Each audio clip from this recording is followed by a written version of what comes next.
Rolling up, I'm feeling fly, yeah, I'm so damn fresh. Got that platinum grill, blinging in the chest. Diamonds in my mouth, shining when I speak. That umbrella guy, flossing speaking geek. Ice on my teeth, I'm dripping so hard. Platinum grills, I'm the king of the boulevard. Throwing money in the club, making haters mad. I'm the baddest in the game, no one gets a pass. Ooh yeah. Crushing all these lines, yeah, I feel fly. Rolling on the dubs, that umbrella guy. Iced out pro on the boulevard. You ain't a comic gangster, don't be playing hard. Ice on my teeth, I'm flying so high. Dropping the bass, that umbrella guy. One drill to rule them all, one drill to bind them. Baby, I'm so iced out, gonna blind them. Rolling in town, I'm an army of one. Doing verbal walk-bys, blazing like the sun. Riding in my whip, crushing false accusers.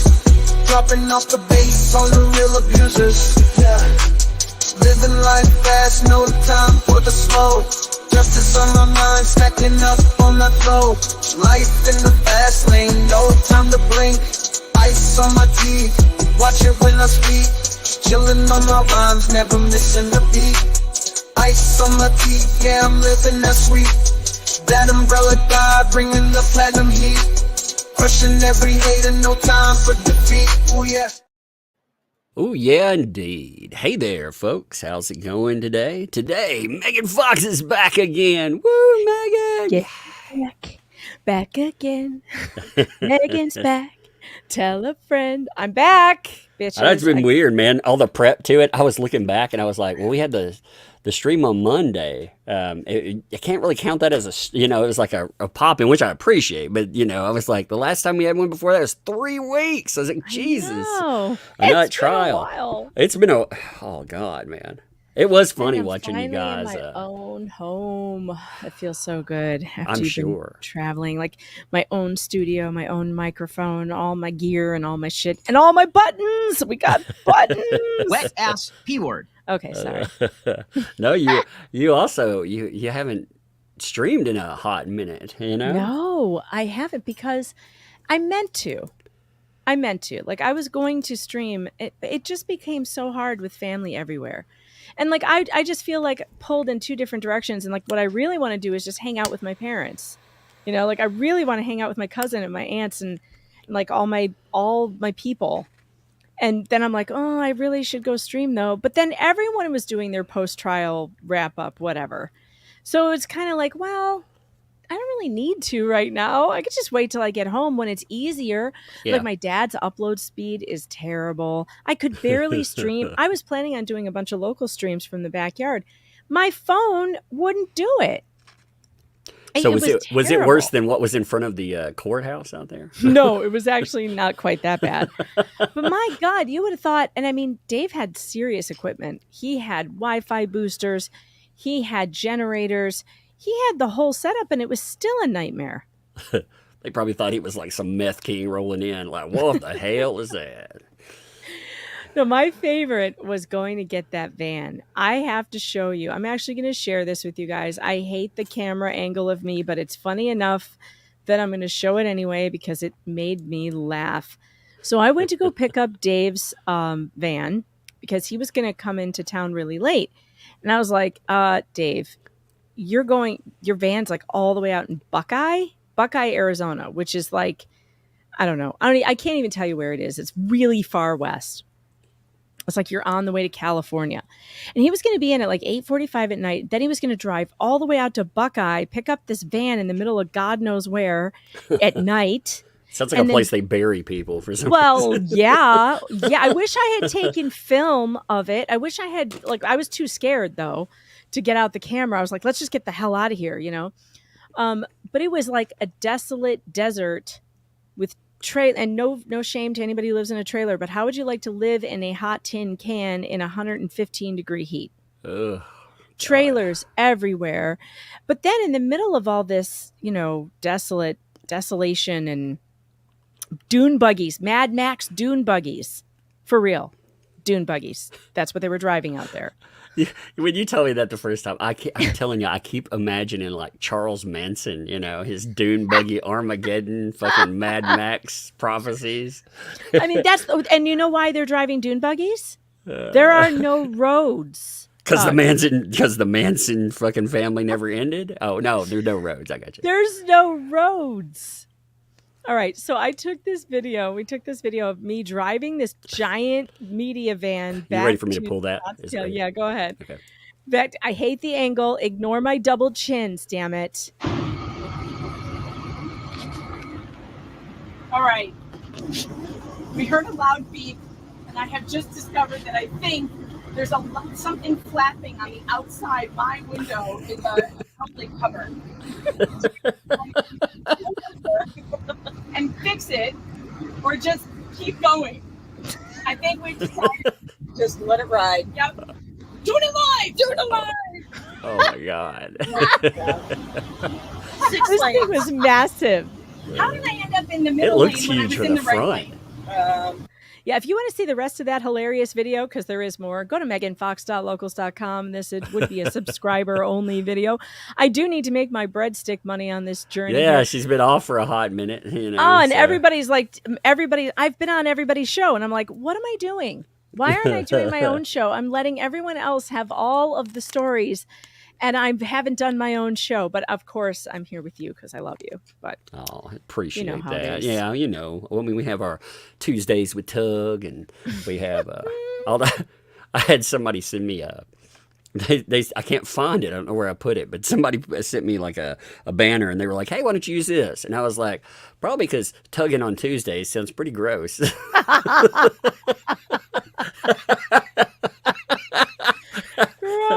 gross. I was OnlyVans. Bam Bam says OnlyVans. That's funny. Yeah, if you want to go see my OnlyVans video, it's at meganfox.locals.com. OnlyVans. But it was like a full size RV, like big, and really tall. And the guy was like, "Okay, so this is however many feet tall he said it was. I don't even remember." But he's like, "So watch out for that." And I'm like, "Yeah, I got it. Yeah, no problem." And then I'm thinking to myself, did I go under any underpasses on the way here? Like, oh no! I hope he got the full insurance package. Oh God! Hey, I have been in a truck. I've been in a truck that hit a overpass one time. I worked at when I was a teenager. I worked with one of my best friends, still one of my best friends. Probably my best friend. I guess if you go in years, my best friend there for sure. But his dad owned a junkyard, and we had strapped down a bunch of cars. He had a big 10-ton hauler, and we had stacked like all these cars on. And he got a brand new idiot driver. And he took some weird way into Nashville. And I was like, dude, don't take this way. They have low bridges. And he's like, no, it's okay. It's not that high. Oh, no. Sure enough, he went under an underpass. And we had that stack of cars. Yeah, they rammed right into it. One of them went over the overpass, flying over it. And thank God it didn't hit any cars. Thank God. But 3 cars. One of them went over. One of them went backwards. And we were like, got stuck under the bridge. Oh, yeah. You guys, I was totally white knuckling it. The whole way home. It was a 45-minute drive, 48 minutes maybe. I had to go drive it to Clayton's Airbnb where Dave was staying. And I'm just like 10 and 2ing it the whole time and just praying nothing falls off, that it doesn't get squirrely on me. I don't know. I did learn how to drive on a full-size van, though. So I felt fine. I mean, it was hard to press the gas, though. I'll tell you, it was like a workout for my leg. Yeah, those are big. They're comfortable for me, and I'm tall. So oh yeah, it was super tall. It had a full like a full-size bed in the back. It had like a little tiny space for Dave to set up his equipment. The bed was kind of in the way. It would have been so much better if it had like folded up, so he could have made like a full-size office in there. He got stuck with like a little tabletop, and poor Bruce had to be on the inside. And Bruce was wearing a full suit, and the air conditioner didn't work. Oh, that sucks. Oh yeah. By the end and they were staying in the parking lot all day. That's where they had planned to be, was in the parking lot all day. And the generator crapped out and the air conditioning stopped working. By the time I came back out from court, Bruce was red as a tomato. And he had taken off his jacket and like taken off his tie, but he was still wearing, I'm like, I can't believe you didn't just take your pants off. You got to be wearing boxers under there. Like it's 100 and probably 130 degrees. Yeah, that's in why I 5 went minutes. seeing that, and I mean, just thinking Arizona made me feel hot. And when I was like, everybody's overdressed, man. Even Dave, I was like, are those pants, Dave? Are you wearing pants? He was wearing full pants. I couldn't believe it. I was like, Did oh my you- God, man. Did you see that Dave and I were color coordinated and we didn't even plan that? We Yeah, looked that like was we a- were twinning. We were twinning. I didn't see it at first. Well, I take that back. You were about at, when you were first outside, it was about at 360p, so I could see part of it. Dave, it was funny when he came back, it went up to about, I don't know, 420p, and he was like, there goes Laura walking down the street. I was like, really? Who is that? I'm like, I can't see. Anybody. Yeah. We were No, it was good, we were though. Actually, wearing the same color. We were wearing desert camel and that's hats. hilarious. We both had matching hats. It was funny. And we didn't even notice. Like we did not plan that. I swear to God. It was Oh, funny. that's funny. That's really funny. I like the fact that Dave forgot to plug up his mics. That was really fucking hilarious. Well, the weird part is he could hear it in his ear, and I still can't figure out how he could hear it in the earbud if they weren't plugged in. It was picking up another mic. We were picking up a farther away microphone or something because we could still hear you, but you were Take distant. us to figure that out like 20 minutes. God, I was like, it was funny because I popped in the chat. I was like, I'm gonna watch this on Megan's show. I took the day off. Like, this is how much I like Megan Fox. Typically, no matter what channel it would be, I don't care if I like people. I'd still stream it. I don't give a fuck because that's just we're YouTubers. That's what we do. But I was like, Megan, she went all the way there, and Dave, he's been sued in this, so I'm not going to step on anybody today. I'm gonna go and chat, and then I noticed I can't hear Megan. I was like, you were texting me. You're yeah, "There's I was something like, wrong I with know the you got sound." that I'm like, phone. Shit. I know you cannot go 30 minutes without seeing if there's a news breaker. So I know it. I know true. you there. It's So true. I was like, you will check it sooner or later. You will. And then we figured it out. Well, because you can never trust the chat, too. There's always that. The chat will sometimes just lie to you for fun. Yeah, Like, yeah. we can't hear you. And you're like, what? It sounds bad. And it's not. It sounds fine. The chat the chat is notorious for things like, hey, so-and-so wants on, and they're not really there. It's like, what the hell are you doing to me? So I know. Yeah, that's why I texted you directly. I was like, yeah, well, when you finally see it, if you haven't heard it by then, you'll catch it. But you still did good. We could still hear you and everything. Thank It just, goodness. yeah. Yeah, it was just, I And figured then you were we in had the, Shizzy Wiznut, who was a total pro and took the court footage and fixed the audio to the best of his ability, which is pretty good.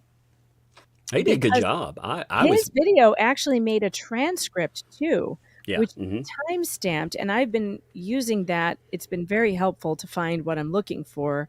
I still haven't sat down and rewatched the entire thing, and I'm going to. I'm going to do it on my channel though. Yes, do it I'm there. going to do a rewatch, and I'm going to invite whoever wants to come. But being in the courtroom is a totally different thing than watching it from my studio. And when you're in the courtroom, it's amazing how many things you miss. I was trying to pay attention to like people's body language and what they were doing and like their facial expressions. And so I was missing a lot of the examination going on. I mean, I caught a lot of it, but at the same time, I was the one that caught Gingras doing all these crazy baseball hand motions, and I was trying to alert the camera guy, like, get him in the shot, he needs to be in the shot right now. I'm like, Wasn't a it crazy, producer. by the way, that he was Gingras all along? Like, AI know. was right. I AI mean, was fucking right. A. Who knew? Who could figure that out? I can't, so I told Megan this. I was like, that guy right there is ashamed of this case because of that one thing. He is so fucking egotistical. He brags about everything he's been on. He's got to tell us, but he never corrected us on how to say his name. So, No. right there. He'd have been, because if it had been, any other time, I imagine he'd have been like, oh, they're so dumb. It's Gingras, he would have. I know. He's got such an ego. Like, you'd think he'd want people to know how to say his name, but no, he doesn't want anything to do with this case, I guess.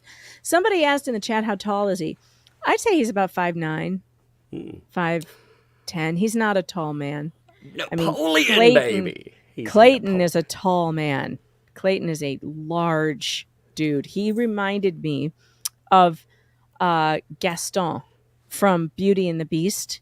That is the shape of that dude's body. He has arms as big as my legs, and he's so tall. What, 6'5" maybe? I was sitting talking to Clayton. I was sitting down and I was trying to talk to him, and my head was turned at such an angle that I had to stand up because I was like, my neck cannot do this. I can't crane my neck at this level for too long. I figured he had to be big, but when you were like that, I was like, damn genetics, because he's too pretty he's anyway. He's I mean, yeah, he's got the build, he's got the athlete build, he's a pretty dude, he's got that freaking chiseled face. I could do without the mullet. I really want to talk him out of that mullet because I watched back some of his Bachelor film, and he had a really like short haircut in the back. It was like kind of shaved in the back. It was so cute on him with like longer on the top. And I don't know, the mullet thing is too trendy for me. Like, don't go back to the 80s, guys. And no. Yeah, but, when you live through the 80s, like pull off anything. Right. They didn't live through the 80s. They don't remember it. So. Oh my God. Those fuck, I can't remember what those pants were called. The type that MC Hammer had, but they were colored. Like they were like. Where'd you go?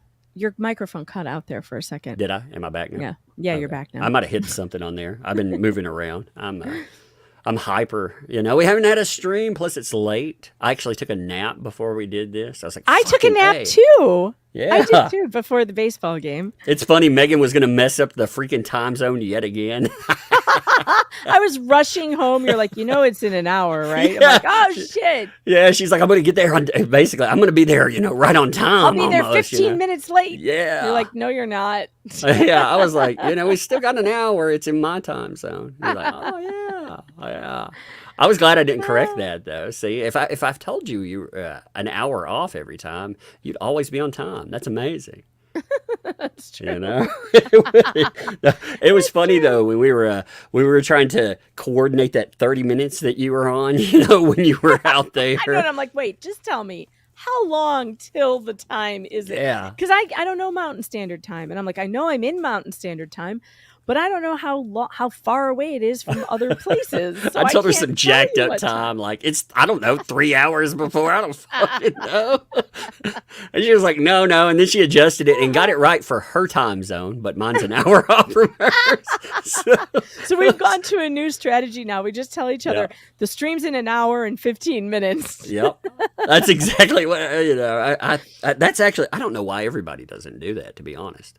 Right. 6.5 hours and counting, guys, or whatever. Yep. I mean, we should. Man, I was surprised by you were talking a little bit about the police presence there. Ooh. And it was so much heavier than we actually understood, just listening or, seeing people pull up. Why don't you tell us a little of that, Megan? Yeah, So Alex only got 1 or 2 pictures of the cops, because she wasn't set up when we first got there. And that's when they were sweeping through the parking lot. And there were at least 7 of them, about 7 officers in tactical gear, like wearing desert khakis. Not khakis. What am I trying to say? What do you call that stuff that you hunt in or go to war in? Camouflage? Thank you. Camo, desert camo. I better know what that is out here. I'm in redneck world. And they had dogs.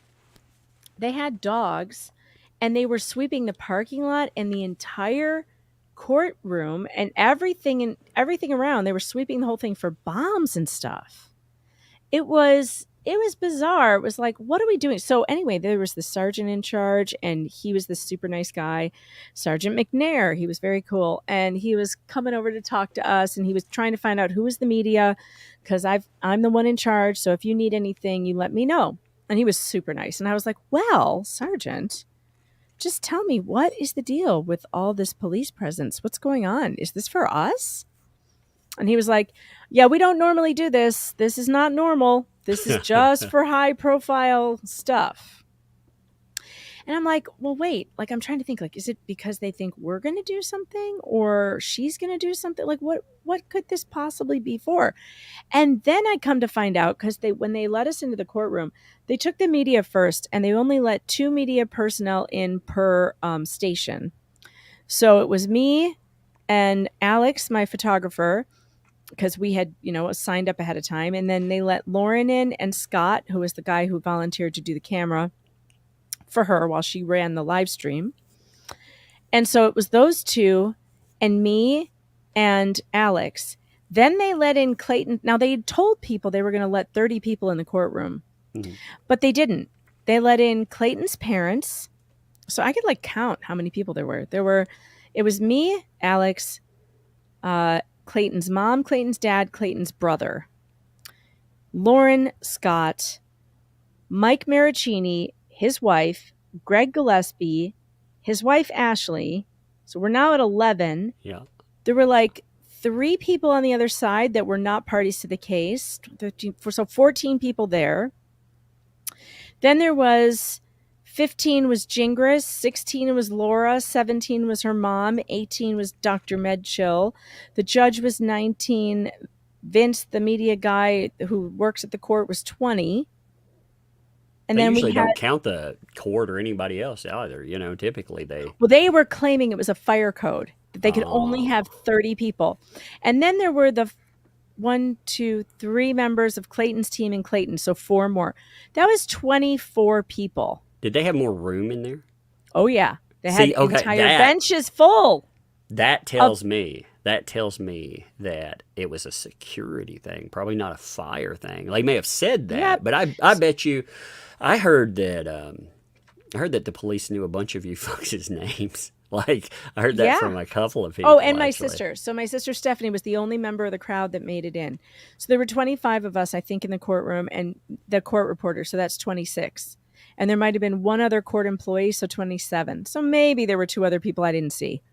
See, that's crazy because typically they don't even count the court personnel. It's 30 people. Whatever. And they the consider entire capacity. jury box was open. They could have put people in there. But they didn't want to for some reason. So I think what they did was they set up an overflow room where they put big screens up and they put everybody else in there. But what I heard, and I can't verify this, but it came from a very reliable source, I heard that in that crowd, because it was a big crowd, that it was a 1-to-1 ratio of undercover cops. Wow. That you know what that says? That says that there were probably quite a few calls beforehand about all you monsters, especially since they knew some of you all, by name. I mean, that's just wild, because this case, while it's fascinating and you could have somebody out there just to have a police presence that actually would know and how to, be able to identify you and everything else. Ugh. Oh, look, Leanne says, when we were moved to the overflow, they told us not to complain about seeing extra seats. And there was an entire empty bench plus the jury box open. They could have stuffed in at least 15 more people. That just sounds like a security thing. I mean, you can imagine. See, I can only imagine what Gingras and Laura have said about you folks to the police. I mean, I'm sure it was quite nasty. I'm sure. But I also think the reason why a lot of people knew who we were is because this is a small courthouse. Everybody knows everybody. And this case has been going on for almost an entire year. And there is no doubt, and I've said this to Dave multiple times, there's no doubt in my mind that every time something is filed in this case, every single secretary, every single clerk, everybody gets a copy and they all read it and talk about it over the water cooler. It is a crazy one. It is a crazy one. Because people who work in courts who are not lawyers they are bored. They're bored AF. And when big crazy cases come around, they love it. They eat it up. And I said this for months. I'm like, these people are following this case. And sure enough, I go over to the clerk's office because I want to request a copy of the court's audio and visual. And she was looking at me so funny. It was so funny. Then she goes, I know who you are. I'm not supposed to say that, but I know who you are. And I was like, oh, okay. I didn't know what to say. I wasn't like, well, do you want an autograph or do you want me to leave? Like, what is I don't know what the right guess is to make here. And she didn't really say anything else. I really thought about fucking around and being like, putting an announcement and being like, actually, I'm in Arizona under my regular name. Figure out who I am. Not be there. That would have been funny. But no, that's why I don't like going to trials for myself.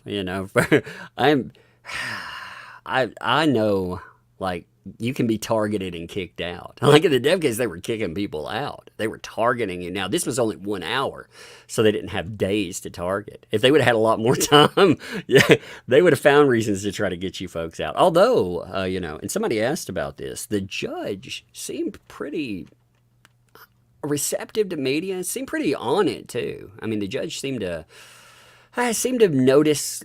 I felt like notice Laura for who she is and kind of get tired of her. That was from that. What did you think about that? Wait, that who? The judge saw. The judge? Oh, yeah. I mean, the judge, while she let her take a break, and she shouldn't have, in the middle of her put on crocodile tears tantrum on the stand, I personally think she was right in the middle of cross-examination, and that's what happens on cross. She should have just let it go on. The judge jumped at the chance to let her take a break. And I guess you could look at that one of two ways. One, you could be like, oh, that's not fair, and, she shouldn't have let her get off so easy. Two, you're looking at it going, this judge knows exactly what's going on, and it doesn't matter if she gives her a break. It just doesn't matter. That's why she's like, yeah, okay, we can take a break.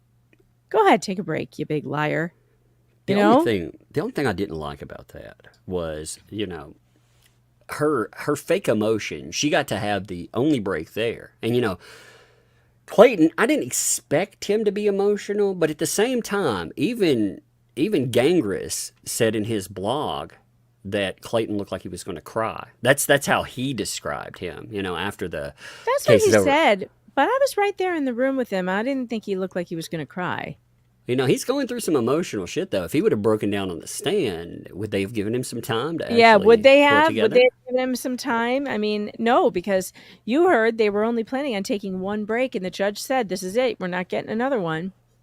See, that would have been horrible. They actually did very well. I thought Clayton did very well. For me, like, if you ask me questions really fast, I speak slow anyway, so it's been hard for me to answer that fast. But he had the narrative down and everything, and his emotional. I mean, he kept it pretty flat. You could tell when something annoyed him or when it was, traumatic. You could hear it in his voice, but he managed to bite that down and not let emotion overtake him at any time. Well, he does great on the mic. I have always said I think that he could have a career in podcasting or whatever. I mean, I think he's very good on a microphone, and I wasn't surprised at all that he kept himself composed. Clayton has a lot of emotional intelligence, and, he just didn't deserve what happened to him here. Just not in any way. And now that I've gotten to know her other victims, Mike Maricini was there with his beautiful wife. Oh, his wife is so beautiful, so sweet, so kind. And Greg Gillespie was there with his beautiful wife and their adorable baby. I got to meet the baby. Oh, the baby's so cute. But these men, for one, here's something really interesting, you guys. When they all stand next to each other, they're all the same size. Huh.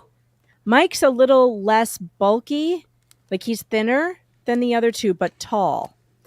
Big and tall guys out there, watch out for Laura Owens. Oh, no. In fact, I had to tell my cousin, AJ, who's a real estate agent there, I was like, do not take any calls from Laura Owens, because he's 6'4" and built like an athlete. Oh, no, he needs like a do not speak to flip book or something. She needs to be like number one.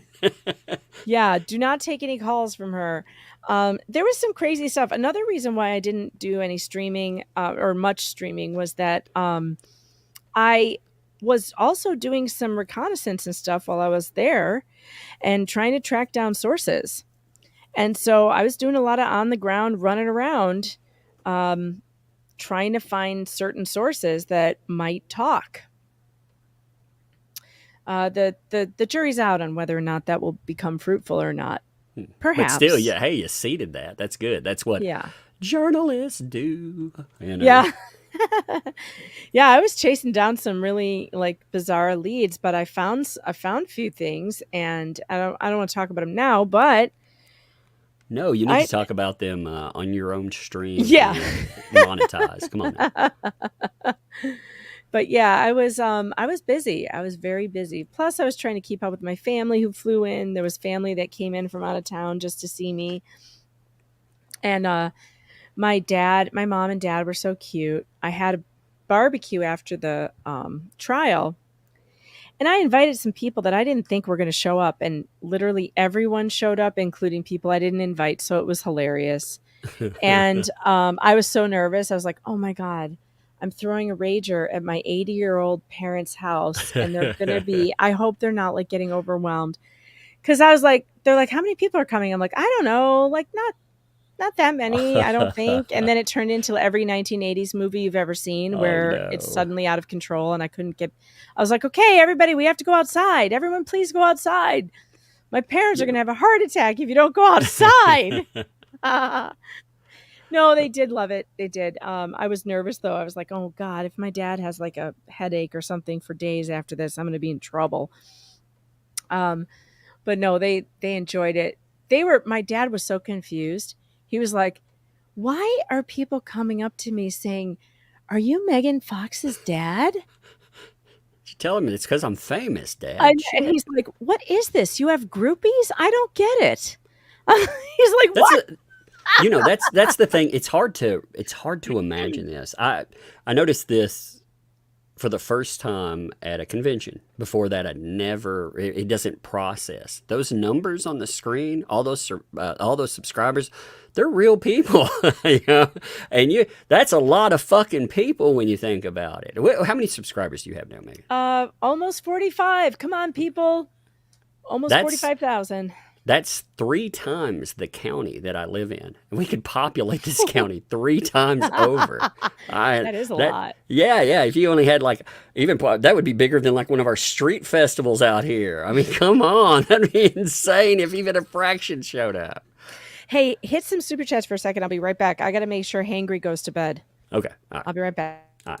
I'm going to hit a couple of super chats, folks, and Megan will be right back. Fallen Hero, thank you for the gifted membership. Appreciate you, Fallen Hero, by the way. Thank you. Sandra D. What's up, Sandra D? Thank you also for gifted membership. Appreciate that. Thank you. Rena L. Thank you for the 2 months there. Love the dynamic duo, Tug and Megan. Indeed. You know, it's been a hot minute, so I was like, this will be fun tonight. That'll be good. And I'm napped up and everything. Oh, man. So much energy. AJ Stone, what's up, AJ Stone? Thank you for the 10 gifted memberships, my friend. Thank you. Appreciate that, man. Appreciate all you folks. You, Fallen Hero, Sandra D, thank you, all of you. Just Jen, thanks for the month there. Megan, it's time to start telling Clayton that you might think you're pregnant. I'm gonna pop that one up when she gets back. I'm gonna ask her about that as a question. Kate, thanks for the 5. Once the verdict comes out, do you think Laura will post another Medium blog or stay silent and have Dingus release something? Well, it really depends on the decision. I'll ask Megan this too, but I think it depends on the decision, first of all, but I don't think there will be silence for sure. I don't think ego for any of them will allow it. Nathan, thanks for the 2 there. Megan, yeah, that's I mentioned this. I actually said, hey, why don't you do a request to the PD and see exactly what all's there? You know, so I'll mention that again while we're live too. Kellyanne, thanks for the 10 there. Was Laura's mom quite literally the only person who turned up to support her? Not paid person? I mean, that's the way it looked. You know, there were pictures outside. Like Megan posted a couple, and she said she has more pictures to post too. But you know, when you look at the conversations, it is fascinating that you'll notice, you know, it's paid people.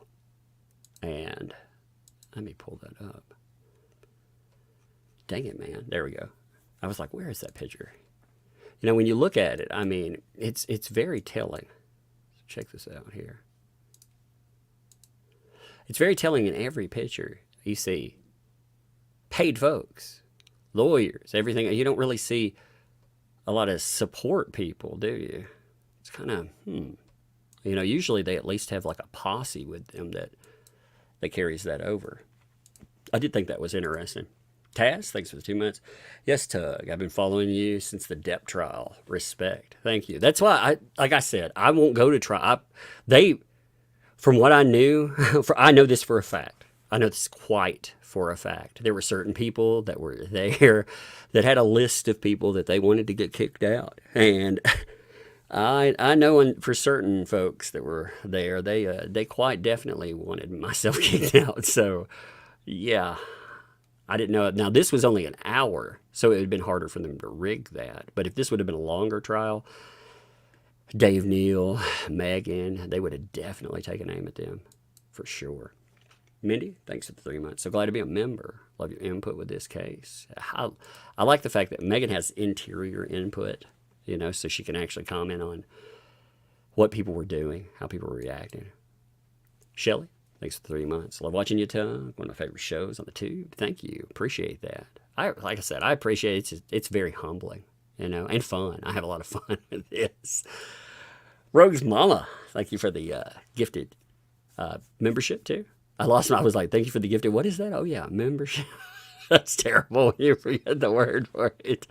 Thank you there. I appreciate that. Thank you. That's 13 so far. Awesome. Nice. Yeah. And Randy, thank you for the 14. Somebody asked a very, I think, important question. They were like, Megan, it's time for you to start telling Clayton that you think he might be pregnant now. You did share a room. I mean, that's enough, right? Yeah, I was in the same room with him. Yeah. Poor guy. I was just thinking, like, I don't know how he is going to, like, pick himself up and get back in the dating world, Not that he's going to have any trouble finding a date, but wouldn't you be scared to death? Don't, Clayton. Take time and work on anything that you want to with yourself. If you feel like you're in a great place, personally, then work on whatever the next step is for Clayton. Like you said, that guy would be an amazing podcaster. He would. Yeah, he really would. And instead, they give him the Bachelor podcast to people like Nick Vile, who has no real talent. He's just a guy with a pretty face that they gave it to. And it's like, he's boring. It's boring. They need to give and he's Clayton full of himself. Well, Clayton has a pretty face, and he's good on the mic, so there you go. It would be a step up, and all he can do his own thing. I understand getting. Frankly, I don't think he should do Bachelor podcasting. I think he should do something totally different, because he has a lot to say. Whether he wants to do mental health, focused podcasting, or who knows. After this trial, I think he should spill. Like on his own, I think he should talk about whatever he feels like he needs to. But take a moment to get all that shit out of him. And that's how you carry baggage no matter what. You can't help it. Like he's tried to keep a lot of stuff out. I'm sure, because you're in a court case. Afterwards, dump any baggage that you need to, and then you can be able to move forward. I think he's got a lot to say, too. And he has a really cautionary tale and a tale of growth. I mean, just the pieces we've seen of it have been, I think, a pretty good tale, especially for men out there. Oh, yeah. Yeah, I mean, I just think he has a lot of talent. I would really like to see him get on Dancing with the Stars, to tell you the truth, because I think he would do great on that. He loves to dance. He's very handsome, and that's exactly the kind of person that they would like to have on a show like that. So, but I don't know. It feels like the mainstream media is forsaking him. Even that guy, that Jimmy Jenkins, who I gave, a lot of praise to at the Arizona Republic for writing that one article that he wrote, that guy never showed up at the trial. And he worked for USA Today too. And it's like, so mainstream media writes one article after finding out that she's a fraud. And then they don't even bother following up by going to the trial, and they were local. We were the only press there. That really bothered me. It just tells you the importance of independent media, though. Because, there are a lot of trials. Like right now, you have some big trials going on, and this should have been a big trial, too. It should have had that name. But they decided... Again, the type of narrative, it doesn't fit any of their narratives. So, of course, they had to forsake it. But that, that made sure that when, like, you or Dave or whomever, when you were talking about it, you weren't I'm not going to say the name of a certain person that was discussed. A bigger person that might have picked this up. That was talking about it before the Trump decision came in. But Yeah. when that name came up, I thought they're going to condense it, best case scenario, into 30 minutes. They won't get it right, and people like Dave will feel like they're going to chew their arms off after they're like, no, it's not right. Right. You know? Absolutely. Yeah. Absolutely. So, yeah, it was really an interesting and great experience. I'll tell you what, seeing Dave there and like getting the media van all set up, and by the time I got to the courthouse, he had it all set up and ready to go. And I'm like, this is so surreal, Dave. Did you ever think we'd be standing here outside of a media van reporting live on this trial? I mean, this is really it's fun, but also crazy. I mean, I've done things like this before, but not quite to this extent. Right. I've covered trials in person before, but not live streaming really. And as the singular media Right. presence, because I mean, Right. I would argue people like Dave are investigative journalists, but they don't identify as it. Like Yeah. you do. You work in journalism, so I would say you are the singular journalist that showed up and knew this trial. You knew it And inside it is out. different. It is different when you're the only media there. I've been in plenty of courts where there's other media. And it's almost like a battling sort of thing that happens. Like, I'm reading all of their coverage, and then I'm trying to cover stuff they didn't cover, so that my coverage is unique. And you're worried about like, I don't want to repeat what that guy said. I don't want, to me, that's important. I don't think it is important to a lot of the media in general. No, they never do any background. Like the majority, I won't say all of them, but the majority don't read any kind of filings. They get their information from whatever the source filing was, and that's it. They go with whatever narrative's out there. And that terrifies me, just to be honest. With this. I mean, I was watching you like go through, and I'm looking at it now, like where you were doing your coverage, actually live tweeting. And that was pretty awesome, to be honest. Well, at one point I was like, why am I doing this? They're broadcasting it outside. But I had no idea what the audio was like. No, All right, Jenny, I got to answer your question because you've asked it like 10 times. I can't look at it again. Let me answer your question. I don't put locals material on YouTube membership because I always tell people, don't sign up for my YouTube memberships. I don't do anything on YouTube for members only. That's where all my streams go for free. I do a couple of things on YouTube membership, but it is not like locals, and I don't plan to make YouTube membership like locals. The only place you can get my locals content is on locals. So if you don't like YouTube membership, just cancel it. Cancel it. I don't want to give Google the money anyway, and give it to locals instead. It's the same price, and you'll get all the stuff you want to see, and it's on locals. All you have to do is download an app. Okay, I hope that answers that question. But no, I won't be putting locals stuff on YouTube. That's just for my locals fam only. All right. Tug, I am sending you. Oh, it's coming from Tug, a weird. yes. Now I'm turning on you now. I'm like, Tug, listen up. Oh no. It's coming from. Oh shoot. I didn't want to do that. I was going to send you a picture of the full size van so you can see what it looked like. If I send it to you by text message, can you get it up on the screen, or do you have to have it like on I'll Twitter? send it over to my email and whatever. That's Because okay. it's not going over to my email for whatever reason. Yeah, so just here, send I'm it going to to- text it to you. Text it to me. So I just I'll sent you copy a picture of me and my sister Stephanie and Bruce outside of Clayton's with the van. I got there safely without scratching it or anything. And the thing that was flapping around didn't come tearing off, thank God. And then as I was standing there, some of you in the chat asked me how I met Clayton. And I had just walked up to his Airbnb. And and there were a bunch of people there. There were like 5 women there, and the party was already going. They had a whole drink card out and everything, but Dave wasn't there. So I was like, who are all these people? But Bruce was there. So I figured they were just friends of Bruce's. And and Clayton's Airbnb is really nice. It's big. It has 4 bedrooms. Like, it's really nice. So that's where Dave was staying at the Airbnb. So I'm just about to, I was about to turn around and leave.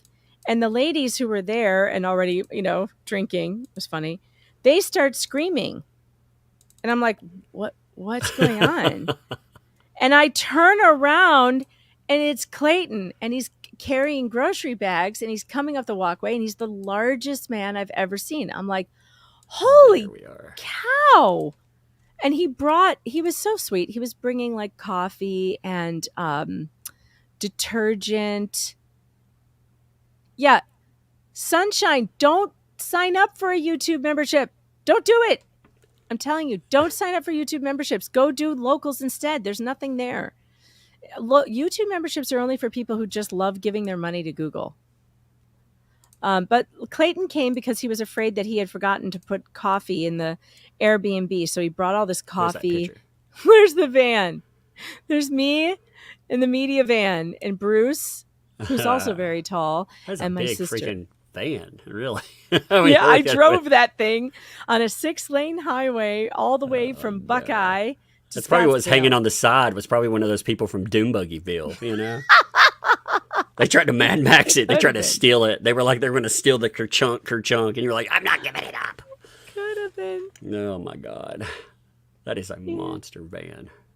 I'm at the age now, the chat's teasing me about, oh, did you show leg? Were you checking out Clayton? You guys, I'm so old now that men Clayton's age look like kids to me. That's what, man. They look like kids, man. He's 34. I'm 48. Like, calm down, everyone. He looks like he could be my kid. I don't know. He just looks so young to me that I don't. You know what? If I saw yes, this he's a picture handsome man, but like, no, I was not. I'm a happily married woman. I was not flirting with Clayton. I would have guessed this is either. I would have said Arizona or New Mexico, one or the other, because that's it looks like a stereotypical background for that. That's crazy.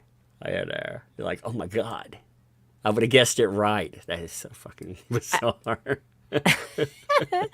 Oh yeah, maybe he's not even 34. He might be just 30. You're right. He looks really young. He really does. Oh, by the way, he has 2 brothers who are like the same size and build as him. One of his brothers was with him, and from a distance you couldn't tell the difference between them. What is that on the ground, Megan? It was something that fell out of the car. It was just a piece of paper, and I picked it up afterwards. It looked strange. I didn't know. It was just like a flyer or something that fell out of the car. I know, it looks like there's just something random on the ground. I thought maybe you took a stun gun or something. You took it down to Doombuggyville. When you described that the first time, I'm telling you, it sounded like the craziest Mad Max freaking Oh, here I have dream. a picture. I have a picture. You want to see it? Oh yeah. I have a picture of the dune buggies. Oh God, I got to see this now. I have a picture. I also have a bunch of pictures of me trying on various horrifying outfits in the TJ Maxx. I always have to take pictures of myself because I'd never know how I look in things until I take a picture of it, and then I'm always sad and horrified that I did. Oh, Brad says that Clayton is only 31. No wonder he looks like a kid to me. 31. He's 31. That's young. It's just young. All right, who sent? But you have happily married eyes too. So, it's true. It's true. I'm not looking at men like that. And also, every time I see Clayton, I just want to make him some cookies, and tell him everything's going to be okay. Yeah, it's hard to look at somebody like that. It's awful what he's been through. Yeah, I mean, with everything there, I see the court case on him. And me too. And I'm always looking for, even if he's not showing it, I project mentally, damage that I imagine there. Because it's got to be. I mean, in every interview and stuff. So I imagine in person it would be even worse. Yeah, I mean, and that was the other thing too that was kind of my God, that dune buggy looks. I know, that wasn't even. That was just one of them. We didn't get pictures of the others. There were dune buggies everywhere. Oh, at least it didn't disappoint. I mean, the roads would end, and then it was just gravel. I'm expecting some dude to stand up in it and spray chrome spray on his face. Oh, geez. I've got to send that. It takes me a minute, folks, in the chat. I am sending it to myself. Yeah, it's true. I mean, I'm just because I'm married doesn't mean I don't appreciate attractive people. That's true. I notice people are attractive, and I told you he's very attractive. It's just that I want to give him a hug when I see him, like, and just tell him I'm so sorry for everything that you've been through. And you could see the stress in his face. You know, here we are at his Airbnb, and it's like this party atmosphere. And this poor guy is about to go through the worst day of his life the next day. And like, he's bringing them, you know, stuff, and it's not their fault that they're partying. Of course, they're having a great time. And it was just a weird juxtaposition between what his reality is versus the people watching this, who all of us can be kind of disconnected from it and have a good time and tell our jokes and laugh and have a party. And poor Clayton over here has been going through a living hell for a year. And I'm sure he was very grateful that everybody came, but it had to have been kind of weird for him. Yeah, that's you know? not a reflection on other people. It is. It's that thing. No, it's we've not a talked reflection about. on them. I mean, we were having a great time. There's nothing wrong with that. And I'm sure he doesn't. I'm sure that he doesn't. No. He didn't mind.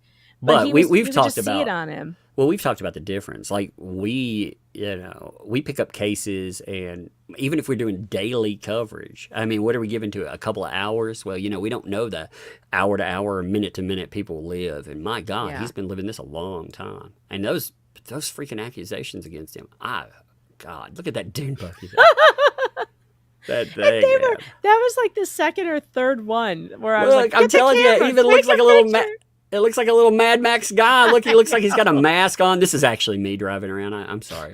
That's me masked up. Look, it's got the red. Put that in one of your intros. Yeah, I mean, Take like a little that's actually umbrella guy me. in Yeah, there. just slip it in there.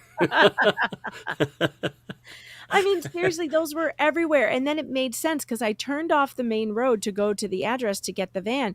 And the road ended, and it was just unpaved desert. I'm driving my dad's car in unpaved desert. My sister's like, "Oh my God, if the tires pop, Dave's going to have to buy us new tires." We're gonna have to ask the chat for tire money. I mean, look, it looks like he's wearing a mask in here. I'm not even know. kidding. Look at that. He's got a I death know. mask on. He's coming for know. you. I told you it was like Mad Max out there. It was crazy. I'm telling you, crazy. if you in that video, if we hear somebody in the background scream so shiny, so chrome, I will die.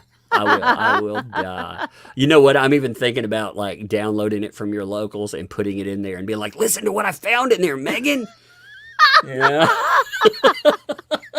And there were guys, it's like 114 degrees that day in the middle of the blazing hot desert. There are like these guys on bicycles, like riding bicycles with big backpacks on their backs. Like, oh my God. I don't know what this place is, but I want out. There were now like Scottsdale is like the strip mall capital of the world. There's a Starbucks on every corner. It is very highly civilized. There is much shopping. There was much shopping. See, that's what I expected. There's When Megan, tons of shopping and shishi stores and boutiques and restaurants and fancy shopping centers. And I mean, that's what Megan said before she went. I was like, I "Where was you going going?" She's like, "I'm going to the trial. We're gonna see people. I'm getting my shopping on." I was like, I hear you. Yeah, I did. I even told Mr. Fox, I was like, "Now you realize I'm taking a half empty suitcase and I'm going to Marshall's and Ross and TJ Maxx." He's like, "Yeah, I know." He was like, "Yeah, okay, all right." I'm like, I'm taking your card and I'm spending it." And I did. I got a ton of stuff for our Florida trip. We're going to Florida at the end of the month, and I found some great stuff at Ross. But the first trip I made to the store was like traumatic. I wanted to lay down on the ground and just die of embarrassment because I gained 5 pounds and it looks like 20. But I have good news. Since that happened, I quit eating, except for like, a very small meal a day. And I've almost lost the entire 5. I'm down 4 pounds. Thank God. Just ask Because Laura how the it is. scale was going the other way. How does she do it? Well, yeah, ask her how to become a human stick figure. Maliciousness and vitriol. I guess you bottle up all feelings and sweat them out or whatever, and the hate and everything else that's left. And probably a dose of Ozempic on top of it. I don't know. When she popped up, I knew I knew with the descriptions and everything that they would do that comparison. And, you know, I was chatting that. And Yeah. I was like, man, you knew that was going to be strategy, because that's for all of the complaints that Gangris threw out there. I cannot help but call him Gangris now. I actually like that name. It's pretty nice. I'm like, I'm not calling him Gingris. I'm going to call him Ging, because I have for so long, or I'll change it to Gangris. I'll be nice. But for every complaint he had about staying on this subject, you know, he went after Clayton's character. He went off in the weeds with other stuff, and you knew he was going to do some kind of weird, showy bullshit, like have her stand up. I just knew it in my gut that was going to happen. Oh, which is so weird. I also wondered if she was wearing one of those things that they wear when they're horseback riding, the I waist wondered cincher. that. Yes. Because when she stood sideways, Tug, she almost disappeared. Yeah. It was weird. I Yeah. don't think that that's normal, even if you were that skinny. I mean, you know, no joke, no making fun of anything. Like, if that really is her body build and she wasn't manipulating, even if she was, she needs to No, really she's get some dangerously help. thin. Yeah, She's dangerously thin. Her arms and legs are the same size. that's And that's not okay. That's not okay. She is her, you know, you can tell when someone Man. has an eating disorder by their heads always look too big for their bodies. Mhm. That's not a Yeah. normal look. When And you that see one picture somebody you whose posted, head looks too big, that's Well, anorexia. that outside picture you posted Yeah. with her. Let me pull that up, because you can Yeah. see like how big her head looks in that, you know.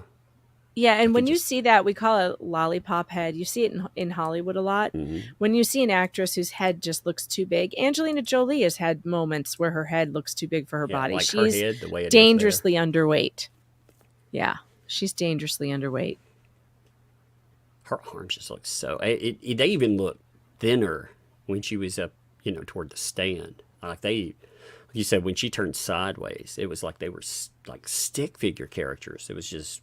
You know, I asked Sickly. Clayton too. I said, "Was she that little when you met her?" And he was like, "No, She was like a normal size. He thought she was probably around 125 pounds, We had like, you know, which the would be lady- like a really healthy weight for a girl her size. 91 pounds though, yeah, not okay. Yeah, And not I wonder, because you know, Gingras is like putting up he was saying all the stuff about lawsuits, and is she setting up emotional damage, you know, emotional harassment? Look at my damages. I've lost all this weight. It's like, well, eat a sandwich. Well, I'm not her- stopping you from eating a sandwich. And in fact, Laura, I'm encouraging you to eat more sandwiches. I can make you a really good chicken sandwich. I'm very good at the chicken sandwich, but they're delicious. You need a lot of mayo. You need some fat, some chicken, maybe some cheese, lettuce, tomato, sourdough bread, salt and pepper. That's what you need. Eat that down 3 times a day. Well, he destroyed her ability to sue over lies in that.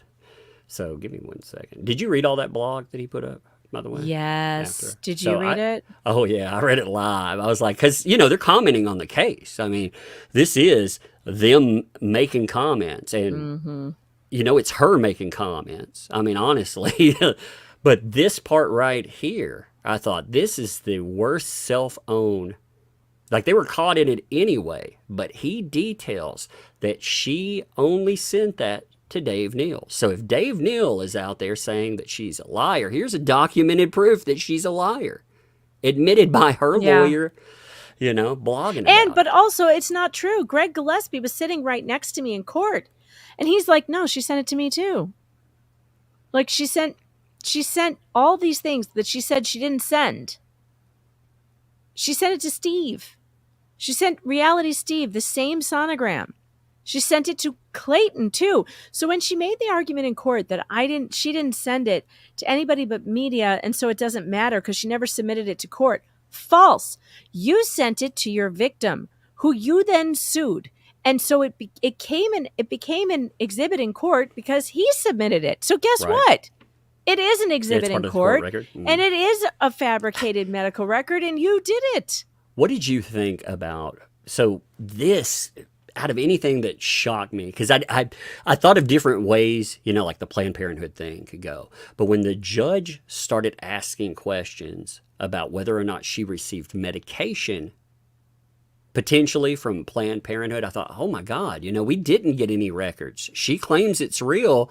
So she wants to focus on, hey, I had this imaging done there. No, it could have been for a much more nefarious purpose. And it was the judge asking that question. And I had not even considered that. Me neither. And the judge really, I think, told us how she was leaning and what she was thinking.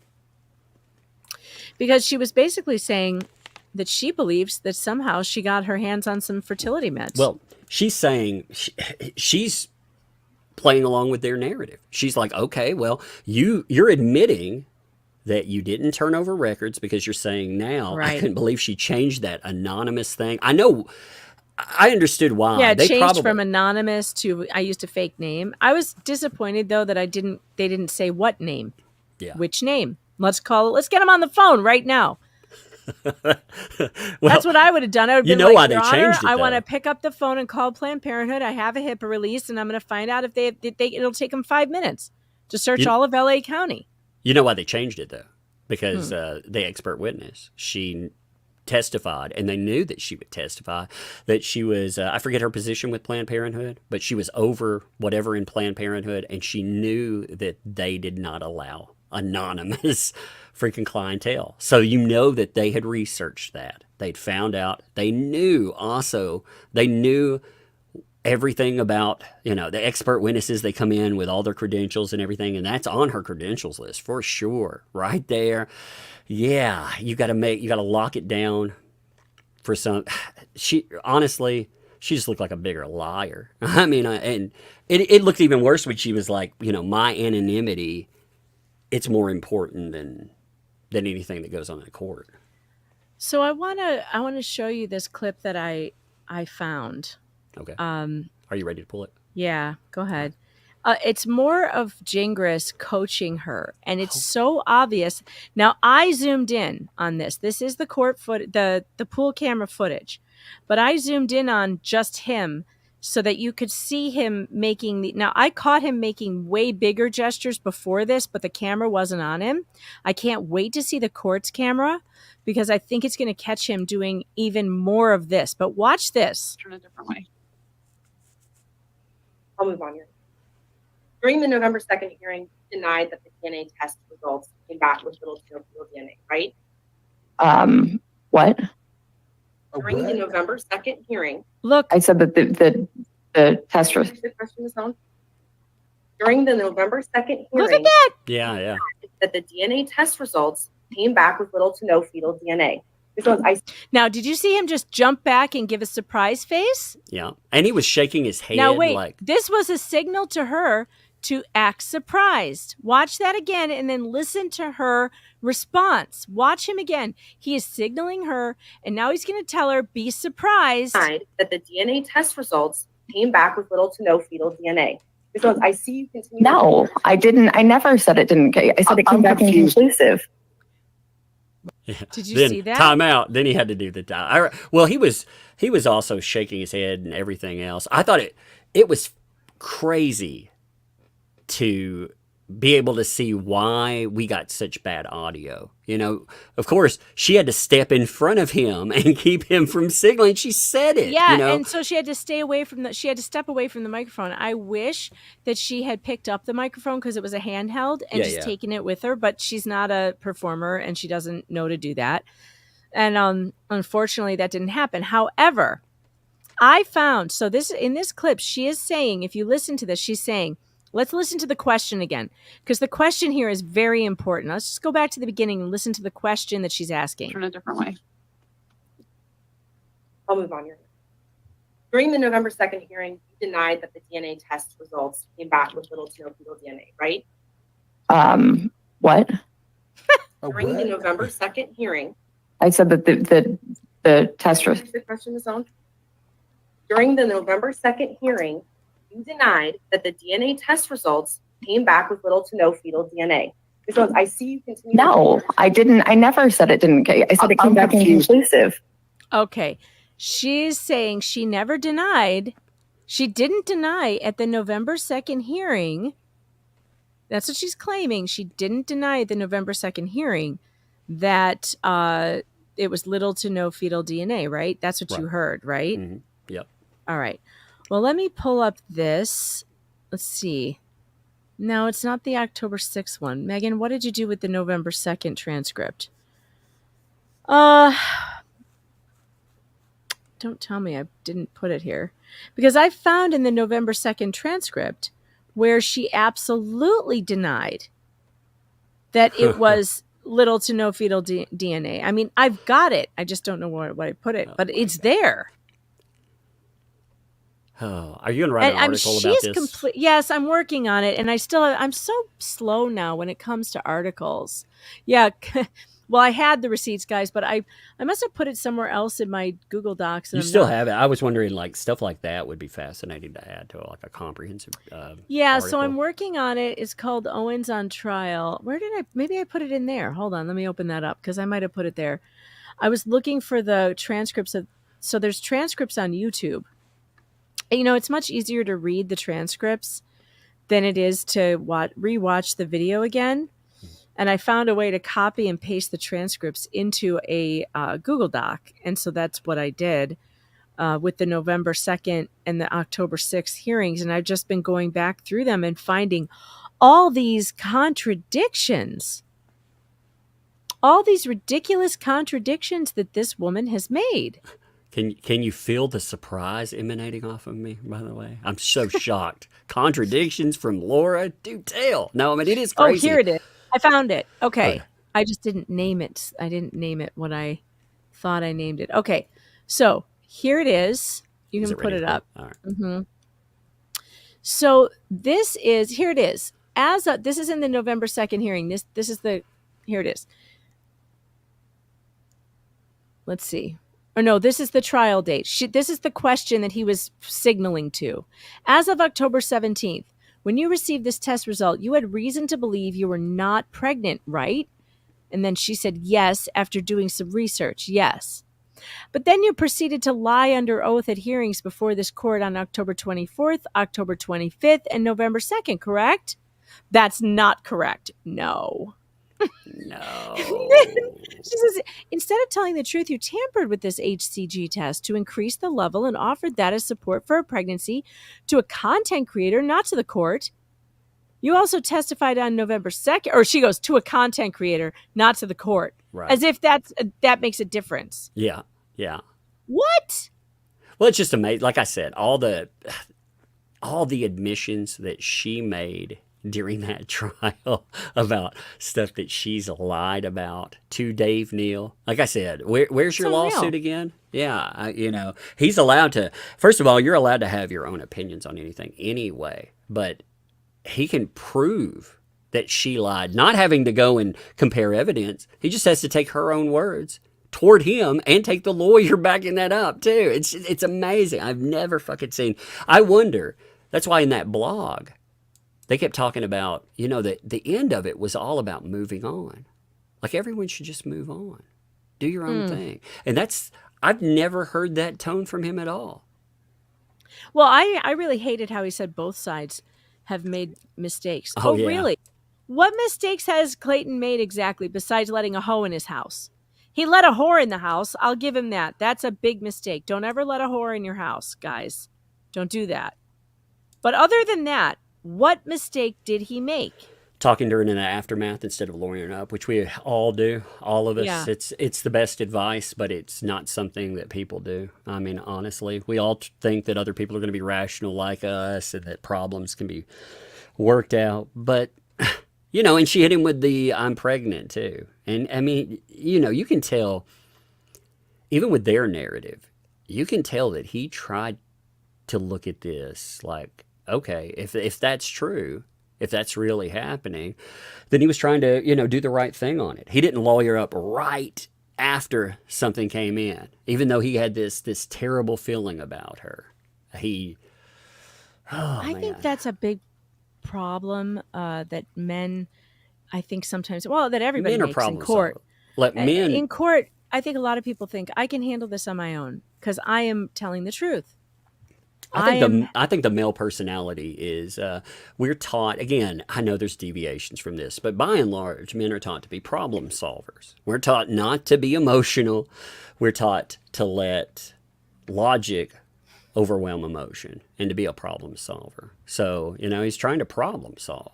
And he was also trying to be a decent dude, in my opinion, with it. At the same time, like he brought up, this is something that had not registered on me until he talked about it. He talked about the 500 plus messages, which was bad enough. 13 different phone numbers, he noted, that he was contacted from. Yeah. I mean, that right there is like, oh my Lord. All right, so I finally found it. Here's what we're going to do. We're going to go to the timestamp because let's see, on the November 2nd hearing, it's at timestamp 4130 is where we're going to go. Here you go. Tug, I'm going to send it to you, and you need 4130 as a timestamp. Okay. Are you mailing it to me? Or? I'm going to put it in the private chat. Okay. There you go. Play 4130 because this is where she is going to claim exactly the opposite of what she just said in the June 10th hearing that she denies. Again, perjury under oath. Just minor perjury, folks. Just minor. It's amazing how much they play down lies given to the court, by the way. That was something I've been astounded by. If they don't lie about it, her lawyer starts out by saying she has a credibility problem. Sure, but and it's like, wow. Here, let me turn on the closed caption. So yeah, 4130, and remember, we just heard. I'm giving it 10 seconds before that, Sure. so the closed captions will catch. We just heard that that she says she never denied that it came back little to no fetal DNA. Okay, let's see what happens. You understand that Clayton was very clear from day one that it's his position he did not have sexual intercourse with you. Then the answer is no.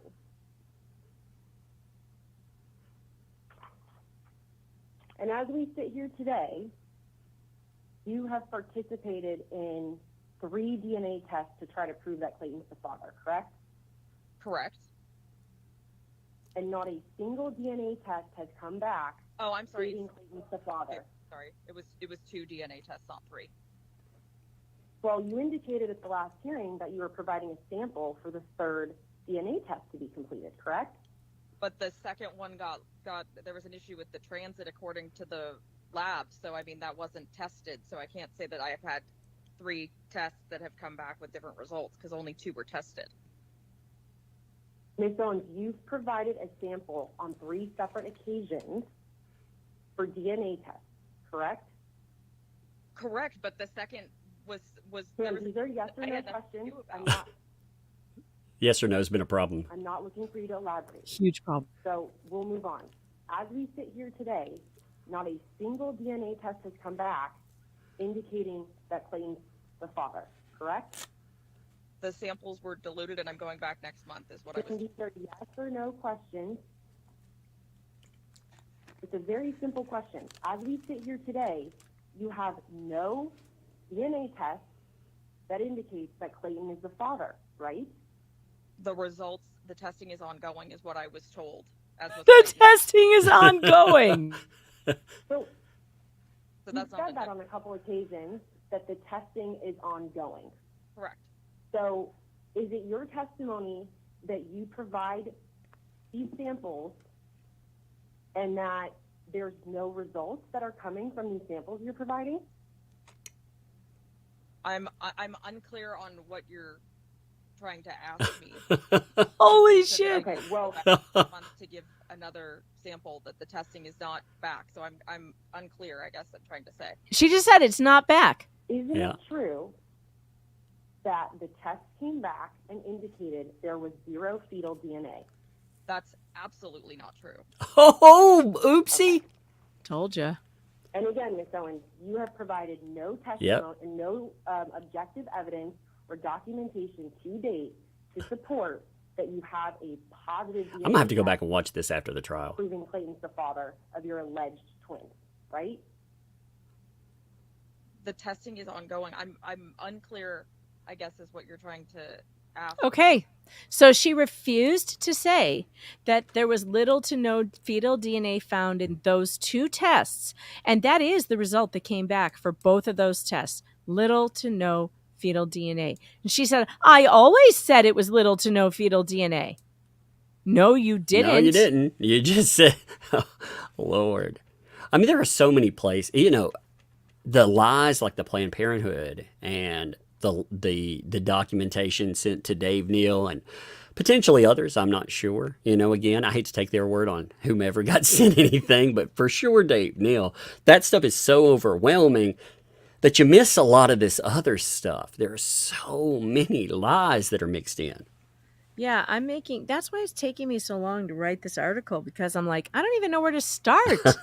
Should I read some of it to you? Maybe you guys can give me some Maybe you should start. Maybe you should look at what is true in this from her Yeah. side. Look, I'm having such a hard time writing this because it could go anywhere. It could go all over the place. There's so many things. Oh, I don't know. I'm having a hard time. What did you think? Here's a better question. You observed Mike and Greg. How did they seem after not being able to speak? Did they look disappointed and upset? Greg was extremely disappointed. He texted me, he said something like, justice is dead. He feels very silenced. She has a restraining order still against him. And he feels he cannot say anything, cannot speak out at all, because she will try and enforce it against him, even illegally, but she'll try because she's malicious. Right. And so he felt his only opportunity to tell his side of the story was going to be in court. And that didn't get to happen. And on the stand, she said Greg Gillespie has a history of hacking into people's computers, and he hacked my computer and sent that sonogram, blah, blah, blah. And he's sitting right next to me. He is sitting right next to me, and he almost leapt out of his seat. He was trying to get Greg's attention, Woodnick's attention, to be like, object, right. Object. And the reason why that they didn't object to that was because, at least in my opinion, was because they were running out of time. And if you take up time objecting to every little thing that the judge knows is garbage. Right.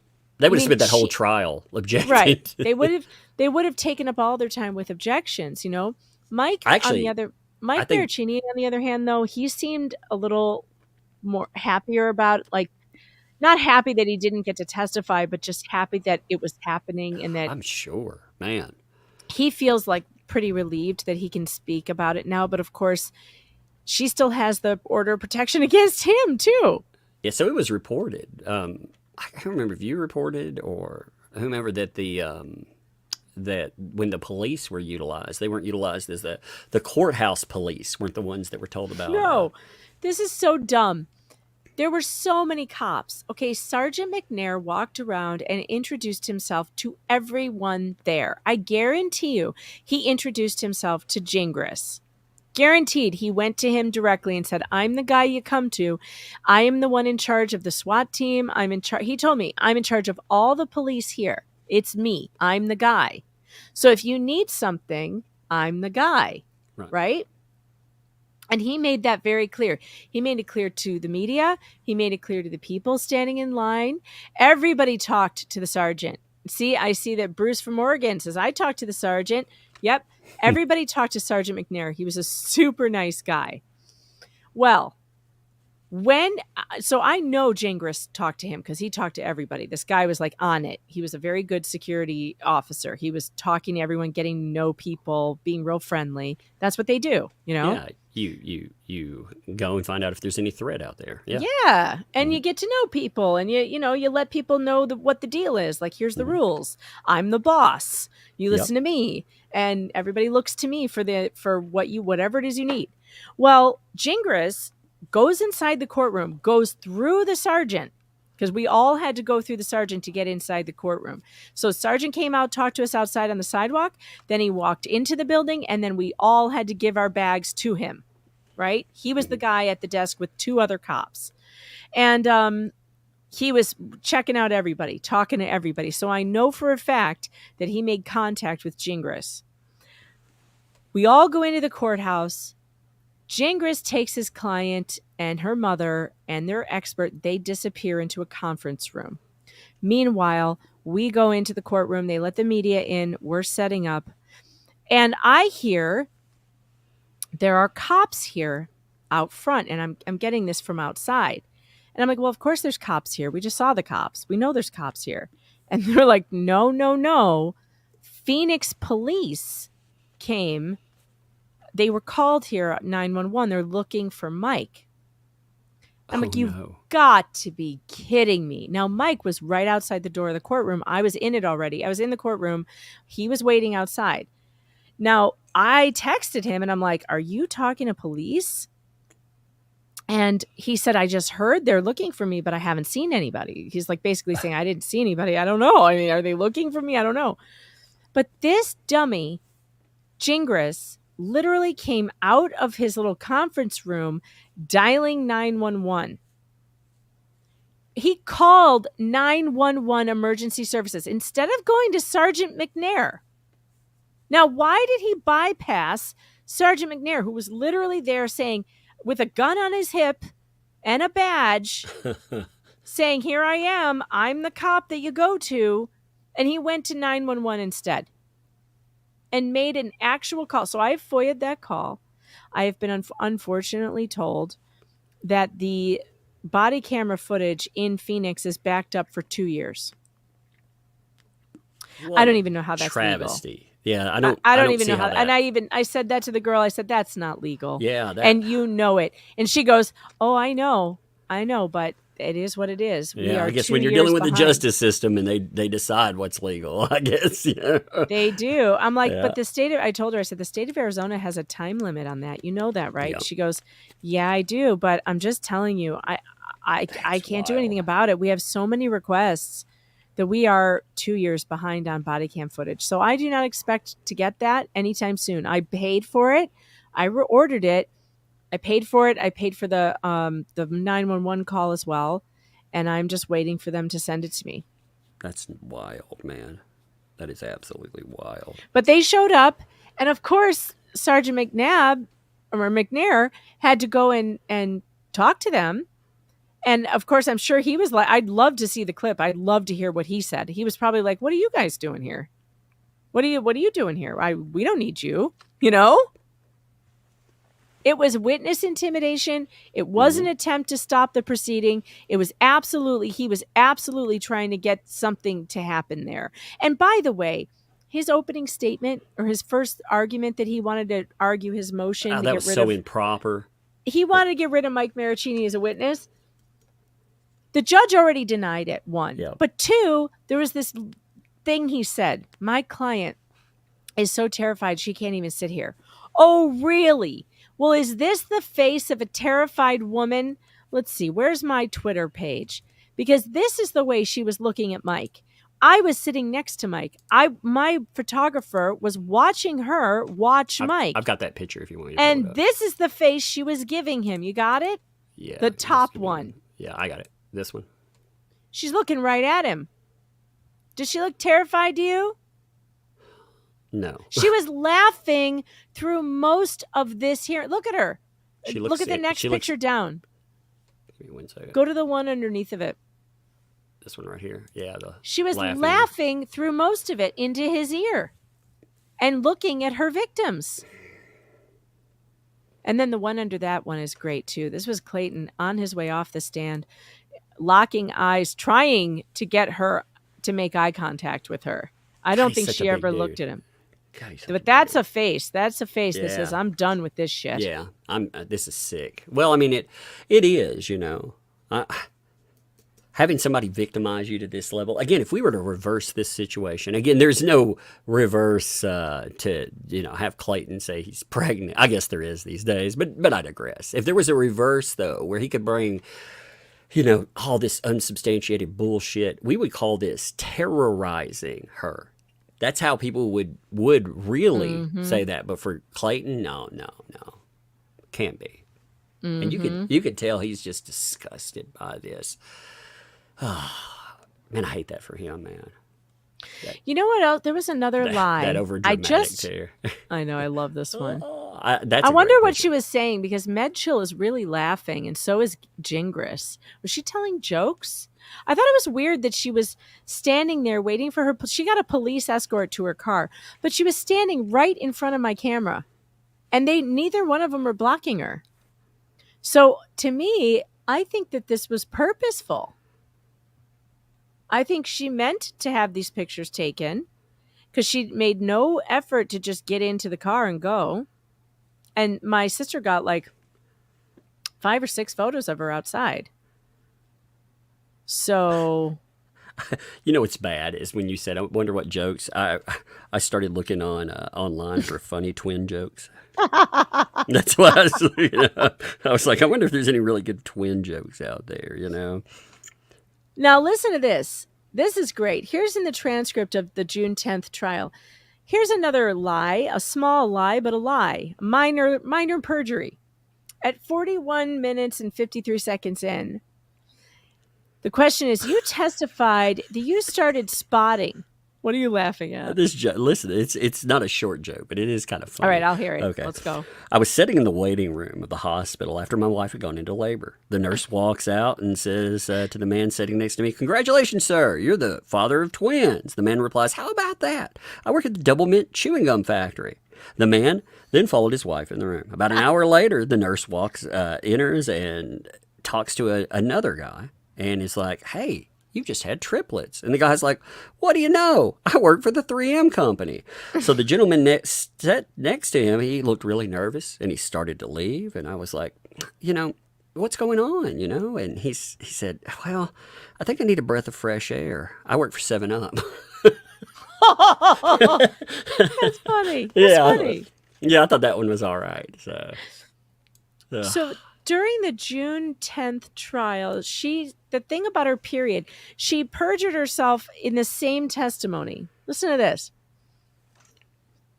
During your deposition, specifically on page 149, you testified that you started spotting, meaning you were having a light period in August or September. And she says, "Correct. I wasn't having a light period. I didn't end up getting a period until November. I said light spotting. But that wasn't a period." Right. Yeah. Okay. Now, let's hear the next thing that she says. An hour later, or like 30 minutes no later, period? whatever, Yeah. not an hour, 10 minutes later, she says, to the answer to this question was, I wanted to talk to you about the date of this alleged test. We can agree that a woman typically takes a pregnancy test when they miss their period, right? And then Laura said, "Well, my case was different. I think the answer depends. I don't get a period. Yep. So I don't know how to answer that." That is so funny because when we were going over the case, I was asking about like how after a miscarriage, what the time rate is on a period, like how many weeks. So when she brought that up, I was like, "Wait a minute, didn't she just say that she had a period before in November?" So that she was just one. said this is within minutes. So this I didn't get a period was at an hour and 4 minutes in, but the I got a period in November was at 42 minutes. I didn't end up getting a period until November. And then literally 20 minutes later, she says, "I don't get a period." Oh my God. I cannot take it. I really wish that the courts could have pushed her about the freaking Planned Parenthood fake name. I mean, her changing the location too. That was crazy. She was like, "Oh, by the way, I went to Los Angeles. Your subpoena didn't cover Los Angeles." Yeah. I thought, holy shit. Did she changed location. She changed the dynamic. I mean, on the stand. Whoa. Well, and MG Law did the hard work. He went and looked up every single Planned Parenthood in LA County. There are 24 of them, he says. And the date she gave that she got a sonogram was July 2nd. And July 2nd in 2023 was a Sunday. Guess what? Not open. None of them are open on Sundays. That's But she lies so prolifically and so often that she doesn't even care to fact check her own lies. She just tells because them. there's so many lies. That's the problem. Like, the scariest part about this is we have such an egregious example. Somebody asked this too, and you were in the court. Besides her mother, was there anyone else there that wasn't paid to support her, that was supporting her? No, so at first I thought that MedChill was her dad. And I was like, oh, that must be Ron Owens. And I tweeted that. And I was like, oh, wait a minute. That's not Ron Owens. That's Dr. MedChill. And so, no, her mother was there. And that's it. And her mother was supposed to testify, but they never called her. And her mother, I don't know, I wasn't watching her mom too carefully. And that might be something I do on a watch back, is to see if I can see her face at all. I don't know if she's on the camera very often. But someone who was sitting near her, sitting behind her, told me that she thought she saw several looks of surprise on Jan's face. That she appeared to be hearing new information that she hadn't heard before. Now, that's just speculation based on somebody looking at her face and interpreting what they saw there. Might be right, might not be. You could imagine, like, anything she's told probably comes from Laura. Again, that's not excusing or even saying that is, but if I'm sure she's not going and probably looking up every court document and doing all the research. You know, she's probably been told a specific narrative. So, yeah, you know, about monsters. I couldn't believe she brought up the Justice for Clayton crew, and that was a great part. In fact, we should play that because it's funny. She calls them the JFC crew. That's at 57. Do you have the trial? Can you link that to me again? Let me link it to you.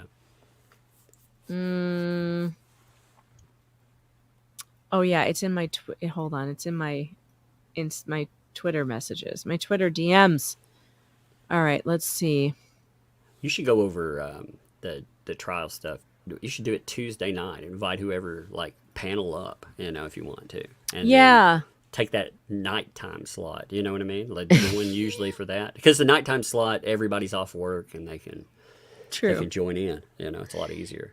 It's like at 57. So here's where the big breakdown happened. Okay. 56:25. Yeah. 56:25. 56:18. Go to 56:18. Give me a minute. Okay. This is about Dr. Higley and being confronted that she told the court she saw him last Friday. And then now we find out, because, you know, they sent HIPAAs to Higley's office, she never saw him. All right, here we go. 56:18. As support for a pregnancy. To a content creator, not to the court. You also testified on November 2nd, unequivocally, that your OBGYNs were Dr. McCool and Dr. Higley, right?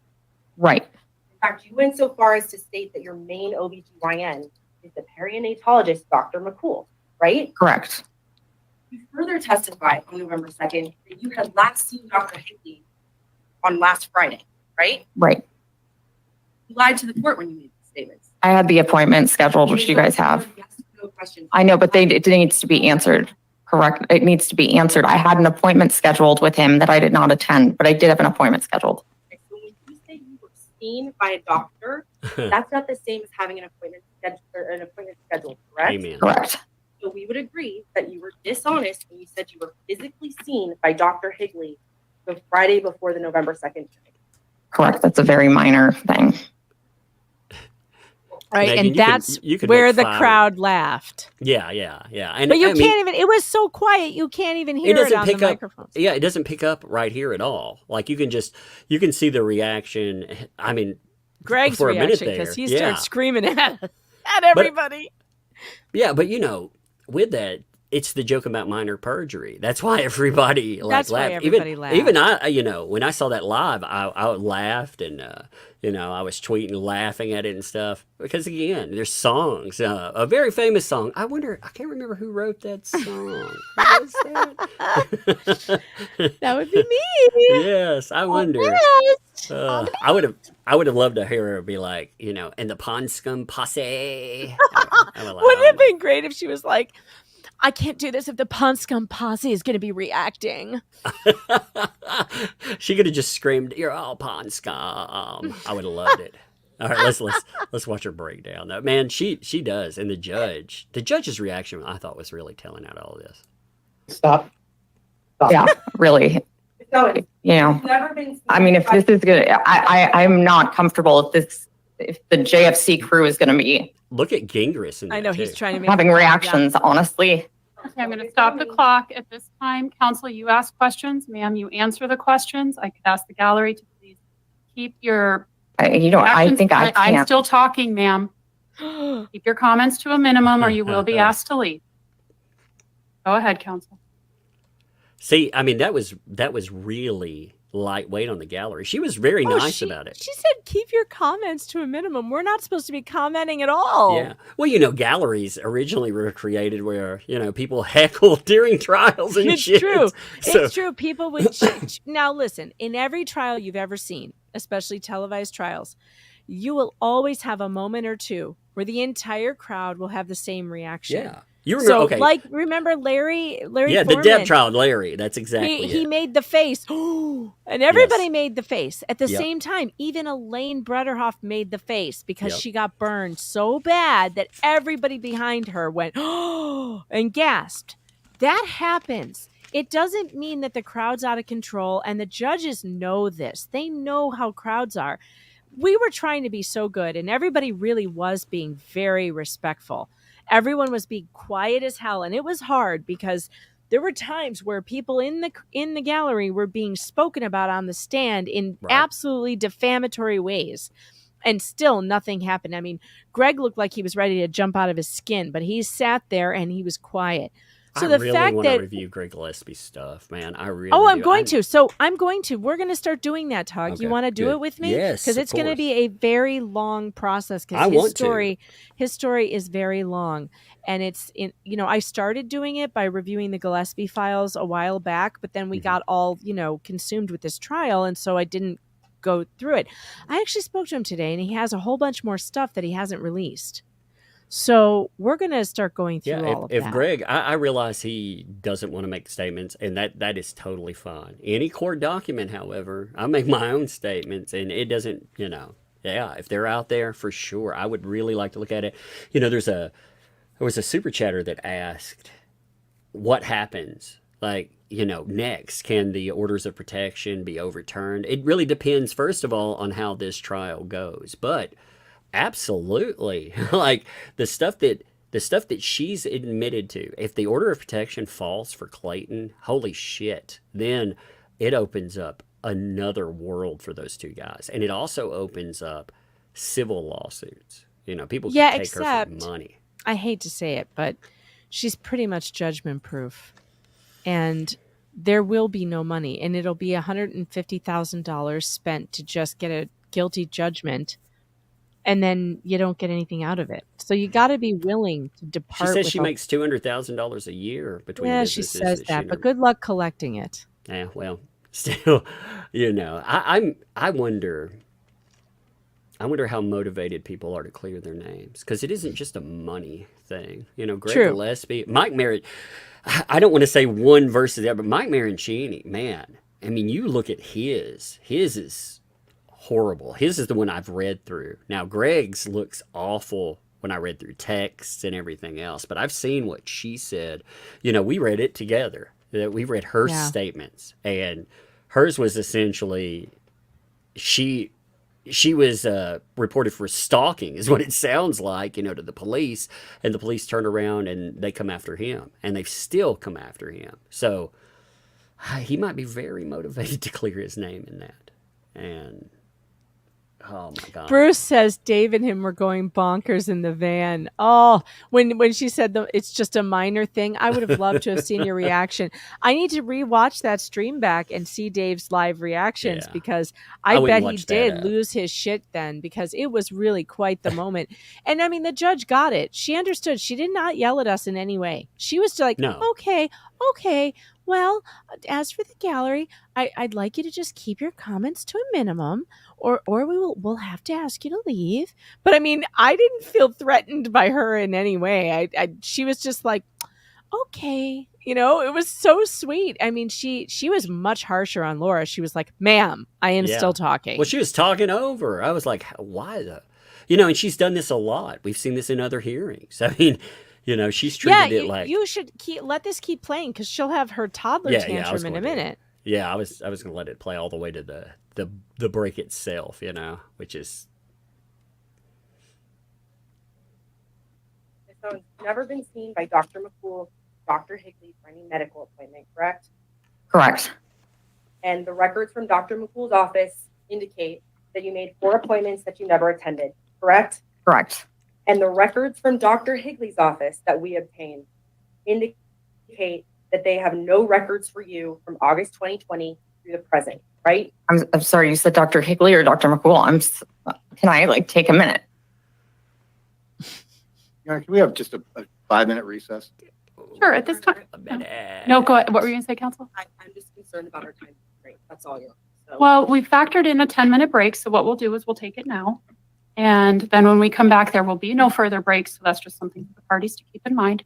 We'll stand in recess.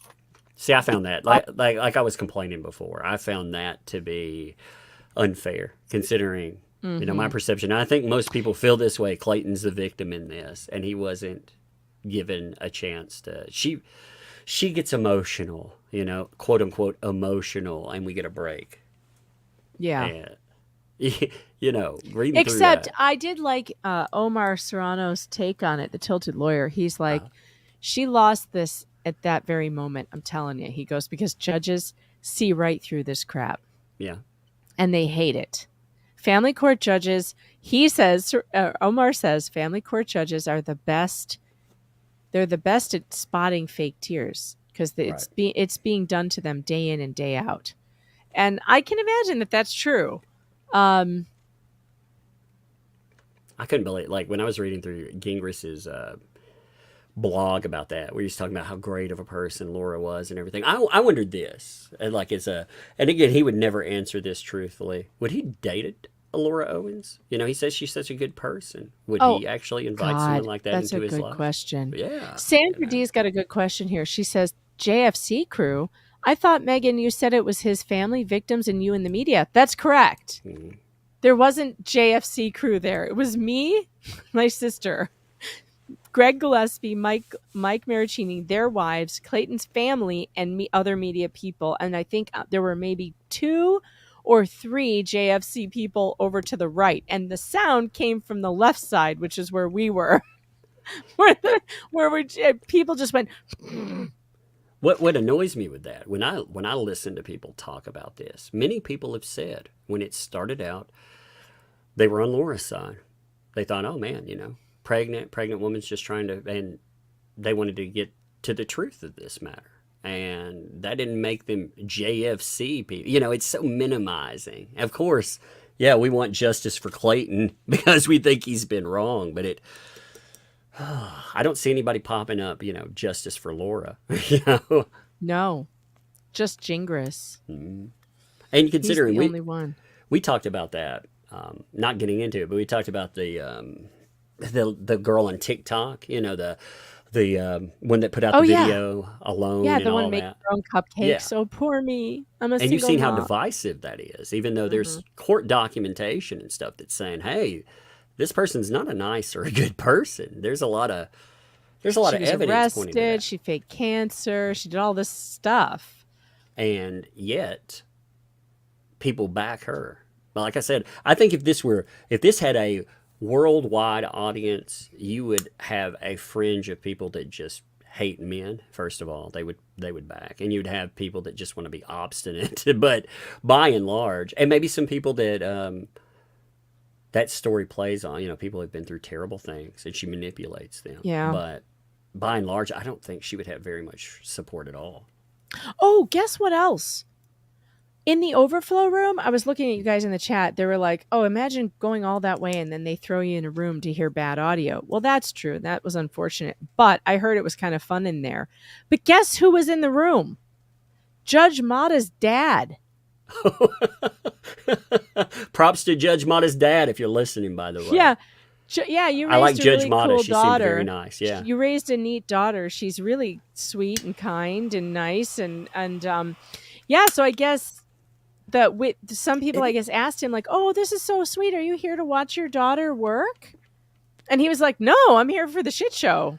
Isn't it Like- weird to cover a trial and be like, hey, I felt the judge, so far at least, I haven't seen the decision, but I felt the judge at least was there and was fair and actually knew that people were watching too. Like her discussions at the beginning, she was talking about the members of the media and I mean, she was really light-hearted about it.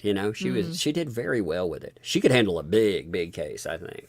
Oh, she could absolutely. She has very good courtroom control, and I will also give her this. She also was very patient with the media. So we had problems setting up because their courtroom is not equipped for massive media. They have, get this, Tug, no outlets near where they put you. No. And they would not allow the cameras to go set up in the jury box, which would have been so much easier because there's outlets over there. Right. And I was like, dude, why can't they just set up over there? There's plenty of room. Then they're not taking up seats. No, they made us sit in the benches where the public would sit. And they made us make the tripods fit on the benches. It was impossible. And as a member of the media, you're not allowed to stand up. And there was no power plug next to the audio plug. So you had to run an audio cord from the camera to the wall that was by the door, but they didn't want you to stand by the door because you're not allowed to stand. And you can't, so you have to run a large cord and somehow get a power cord, which you had to run across a door, which is a tripping hazard. And then they're like, you don't have any tape? We're like, why would we bring tape when we assume that you're going to have media here at some point, so you should have an outlet on the wall somewhere? I mean, so the judge, she actually stayed in her chambers longer than she planned on, and the trial didn't start till late because the media was still getting set up because we had all these problems. And then when she did come in and started court, she was extremely deferential to media concerns. She even had Deandra stop talking and get a new microphone because we couldn't hear her, which is really unusual for a judge.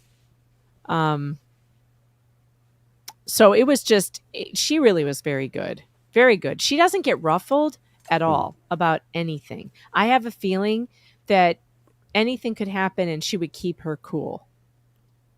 That's good. It's very kind of rare for a family court. To be honest, I feel like that. There's a lot of, we cover a lot of bad judges. It's actually nice to cover a judge and have some positive things to say for a change.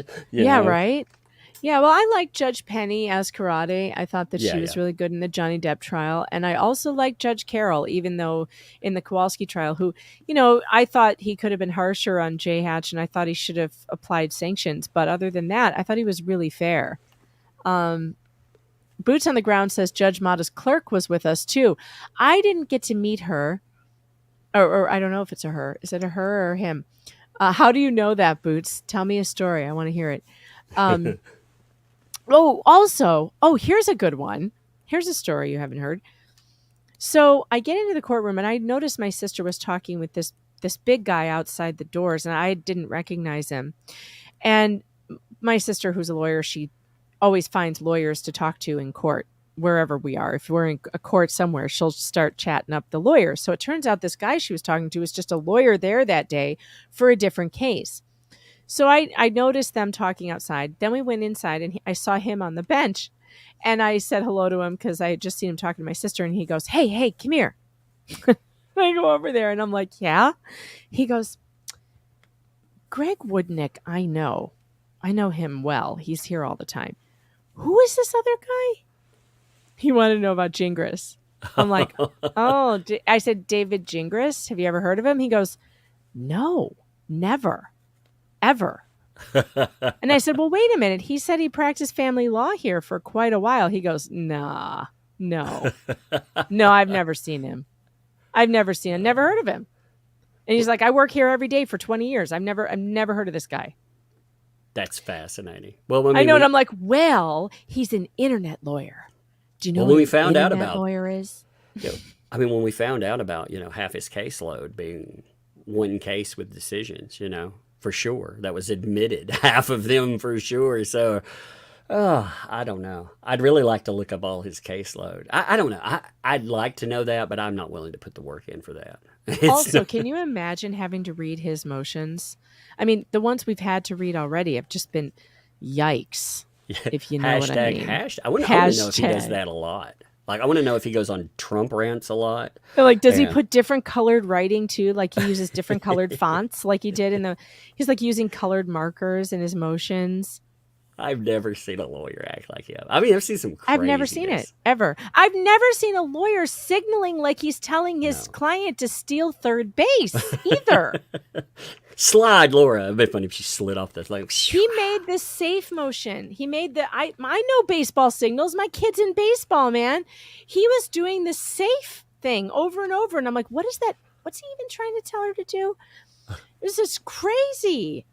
Yeah, your sister, by the way, one time we were talking on the phone for something, and she was talking. I don't remember how this came up, but you were like, "I'm talking to Tug." I don't remember how anything came up with that, and she just slid in there like we'd been friends for a million years. Like she had that, she just has that natural flow, and I was like, I could see talk that. to anybody. Yeah. Oh, she does talk to anybody and everybody, but lawyers are good communicators, and especially when they're on their common ground, like in a courthouse. Yeah. Lawyers are pretty friendly with one another, which is another way that it's true when he says, "I've never heard of this guy." That's true. You would know if you worked in the same courthouse.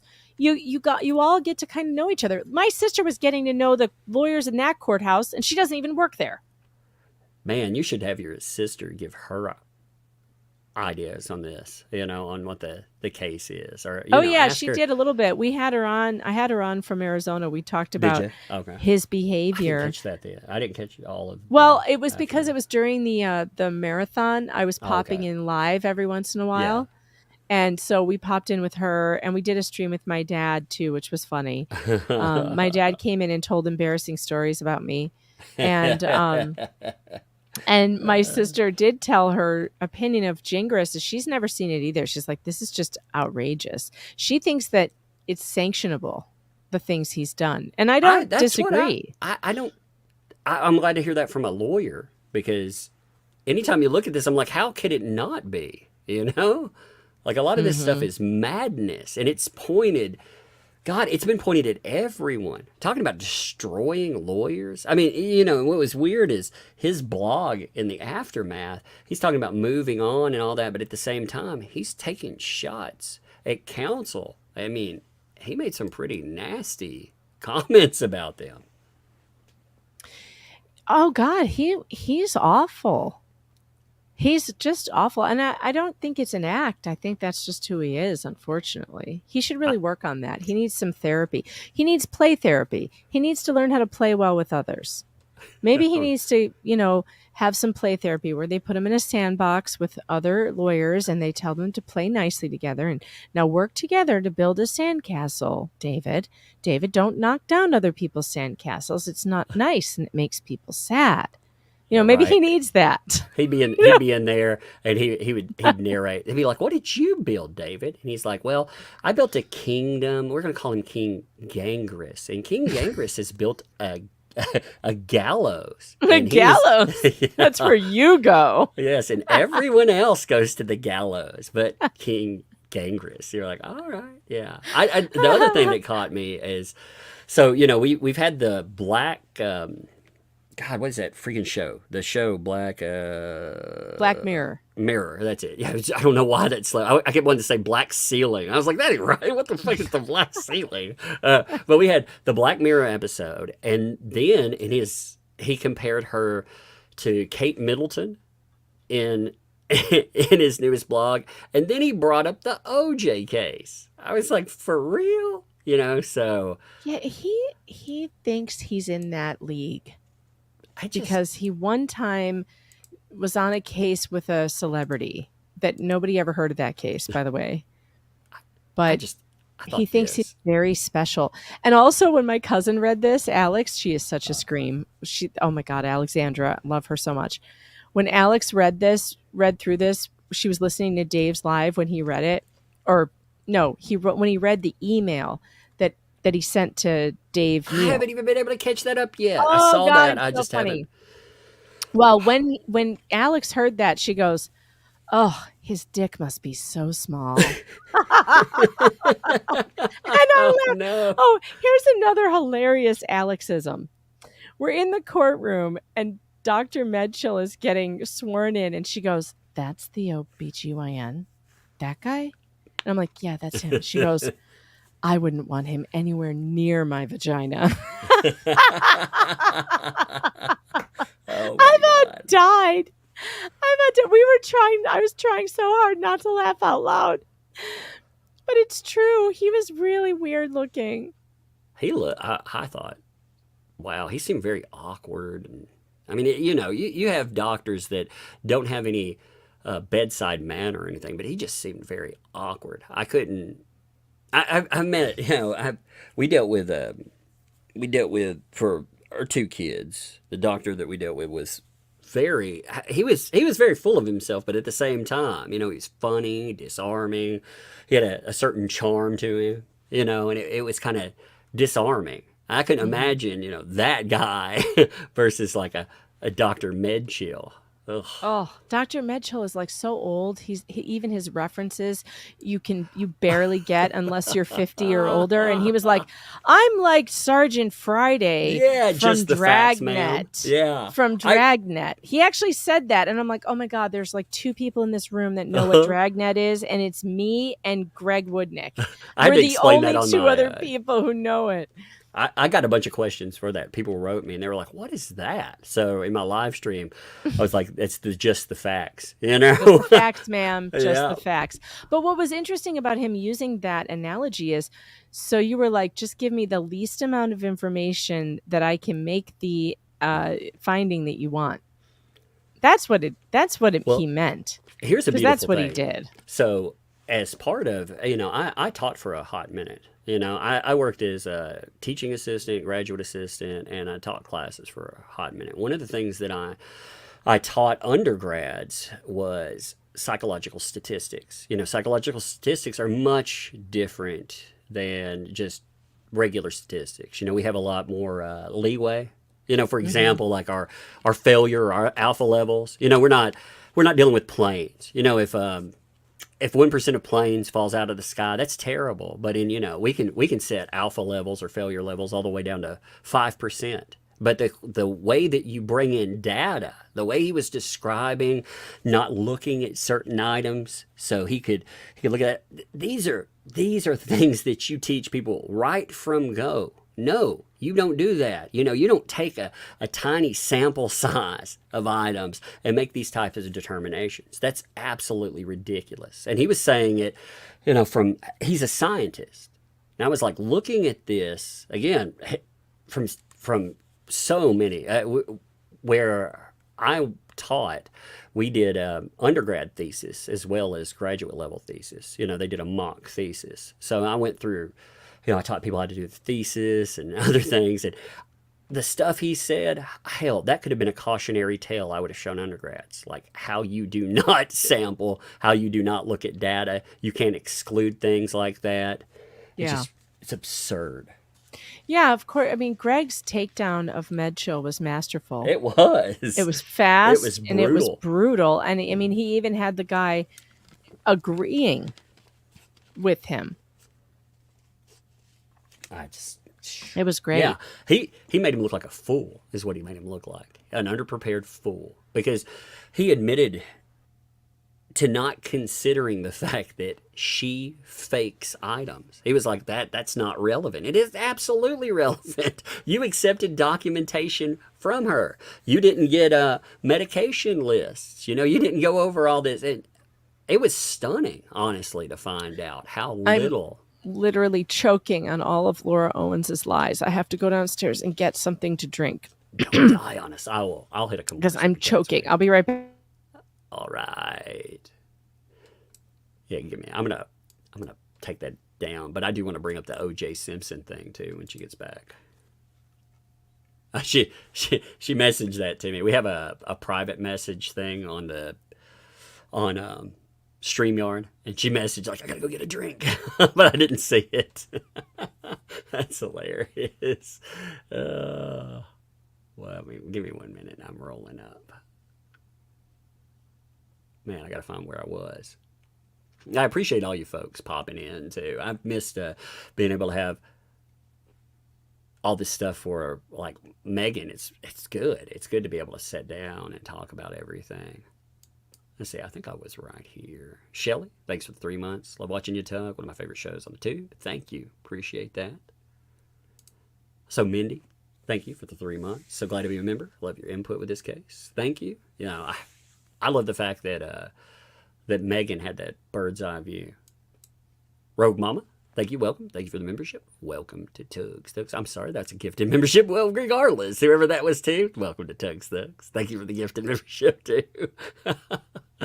Randy, what's up, Randy? Thank you also for a gifted membership. I love those. I think they create, I hate the word community sometimes, but I love what we build together. We're all together. You are the channel, so I love that that's there. I actually love it. Rhea Rye, thanks for the 5 there. Mike and Greg, their sweetest revenge on Laura Owens is to be happily married with kids. Everything she's not. Indeed, everything she says she wants. That's what that blog said. But she destroys everything she's around. Debbie, thanks for the 2. Her exaggerated vocal fry made my ears bleed. It was crazy. The level of vocal fry was madness. Tanya, thanks for the 10 there. For the Tuglets Candy Fund, thank you. I've been telling this, so actually I'll tell this when Megan gets back. I'm going to tell you the Father's Day thing for my daughter. It's really funny. Kat, thanks for the 5 there. I wish Mike and Greg could get justice along with Clayton. Yeah, like I said, I think they can. I think that you could get, depending on how the trial goes. But again, there is a lot of monetary consideration that goes into that. And the reward would be clearing your name because you're probably, even if you get a monetary decision, she would be hard to collect from. I do think that would be. Angelica, thanks for the 5 there. And one question I have is, what do Clayton and Laura want from each other if they win the case? Did I miss something? Clayton wants to clear his name. That's the thing. He wants to showcase that Laura's lying. She's lied about him. I mean, in fact, he gave her an out. He said, if you, at the end of the day, if you just admit that you're lying, then. Now, Laura tried to drop this case. She tried to walk away when she knew there was nowhere else she could proceed. What did she want before that? That's a very good question. I mean, exactly what was her plan? To leave him with a protective order, to be able to walk away after a while, after humiliating him, to get her name out there. Who knows? Who knows? We don't truly know what's there. Now, what are they going to ask for too? That, as far as sanctions, there will be sanctions considerations and all of that. But I mean, really, from the trial itself, you didn't hear that part. That's already been filed in their request. Becky, thanks for the 5. I wish Megan would have been, quote unquote, interested in buying a horse while there. I'll ask her about if she was thinking about buying her some horses. Heather, thanks for the 2. Karen Carpenter's skinny. Scary skinny. Yeah. There's in mental health, we had a client one time that she had an eating disorder. It was so horrible, so heartbreaking. So heartbreaking because she suffered from body dysmorphia. And she thought she was fat, and she was in. What's crazy is Laura Owens says she's 91 pounds. So this lady was in the low 80s, and she had so many horrible things that were happening in her life. Like she could barely walk. She would drag her feet when she walked because she had no energy. She actually passed out. We had to call EMTs in. I mean, it was a mess. Ange, thanks for the two. Tug, Megan, at Planned Parenthood, they require ID. Yeah, of course. You can't. That's what the expert witness in that for Clayton worked for Planned Parenthood was somebody that was higher up. I can't remember again her position there, but she was higher up. And she said, she was geared to say that no anonymous there. But I mean, I work in mental health. And again, we work with doctors' offices and everything else. You have to have a way to chart things, not just for safety, but also for liability. You can't give people anonymity and then just come in and get services. That's not how it works. It doesn't work like that at all. SF, thanks for 5. Megan, I never realized how much it sounded like Laura Owens until today. You need an Oscar or something for your portrayal of her. I know. Her vocal fry her. Yeah. It really does. Gingras' voice surprised me a little bit, just to be honest. I expected him to sound crazier. Correct. Didn't you think, like I don't know, my mental picture of what Gingras sounded like, I thought he would be, for some reason, even though I know he's been around for a while, just the brash and aloofness, I thought he would be younger. In my mind, he's a younger person than this. And he sounded totally different. Well, he is kind of lispy, though. Yeah. He's a little lispy. And he also does this weird throat clearing thing, which I think is like, I don't know, nervousness or something, but he's always like, and then he also says things like, I. He's not like smooth. He also has he has these really weird facial tics where he's always touching his face or his glasses. And he holds his hand on his chin when he talks, which is a very strange thing to do. And my sister noticed it right away. She was like, what is he doing? He's like, not by the hand on my chinny chin chin. Yeah. Cool. Okay, I have a confession to make. I got myself an Oreo, but just one. Oh, one Oreo isn't going to make me gain 5 pounds, is How it? are you going to get to your target of 27 pounds? I don't know. I should throw it. I'm going to throw it out. I'm joking, man. Like, one bite of one Oreo is enough. I looked at unhealthy and I saw, like yourself, you look healthy. You don't look like we saw stick figures. Oh, yeah, don't strive I look to healthy, be stick all right. figure. Yeah, you're fine. I look you should tell my dad that. He would laugh his head off. He'd be like, "Oh yeah, she's healthy. Oh, she's healthy." Okay, so my daughter, I told you this, but I want to tell you this live anyway. So my daughters, I don't know how much my 4-year-old was in on the joke, but I get the feeling just from her snickering, she knew exactly what she was saying. So my daughters have been talking about Father's Day, because it's coming up this weekend, and my daughter was like, "I want to paint your nails black, Dad." For it. I was like, "Oh, that's nice. Why?" And she said, "Sissy says that black is slimming and that you need more of it." Oh, burn! I was like, "Damn, that's savage." Where's my damn button? That one calls for the damn button. Oh, it was good. Damn these kids. They are brutal. That was a good one. Between that and funny. I'd laugh my head off. Oh my God. I about fell out of my chair when my daughter told me that. There we go. That's the right button. Burn. And I was like, "Dude, what?" And she laughed. She's like, she has a little snicker that she makes. And I was like, "You were in on that. I know you weren't just set up for that one. At 4, you're going to be so savage." My daughters, they're raised by me. So, my oldest daughter and I, we do like insults, just roast each low. other. Yeah, we roast each other and play around. And man, she's pretty. My dad's really good at the roasting. He roasts me. He roasted me on stream the other night. It was funny. My daughter though was like, so I asked her about that. I was like, "Man, that was a burn." And she laughed. She said, "Dad, I don't think that's a burn if it's true." She's like, "Dad, it's a message. We care about you. Yeah. You need She's to like, look "Hey." out for your health." I haven't told her I'm pregnant yet. I thought that might confuse her, you know, with triplets. Yeah, I haven't told her about the tug triplets yet. You know what was funny? When I got to, so there were some really sweet ladies at Dave's, at the Airbnb, at Clayton's Airbnb. And when I got there, they were all like excited to meet me. And that was really fun. I mean, it was so bizarre. I mean, I've really never had that happen before. And one of them, Kat, shout out to Kat. She was so sweet. She was like, oh, I have something. And she goes into her room. She comes out with my book. And she's like, can you sign this for me? I'm like, what? This is so cute. This is so great. I've never done that. So when I had my cousin, we had our family party and whatever. My cousin was over. And he was kind of seeing some of this. And somebody else asked me for a book. And I signed one. He's like, you wrote a book?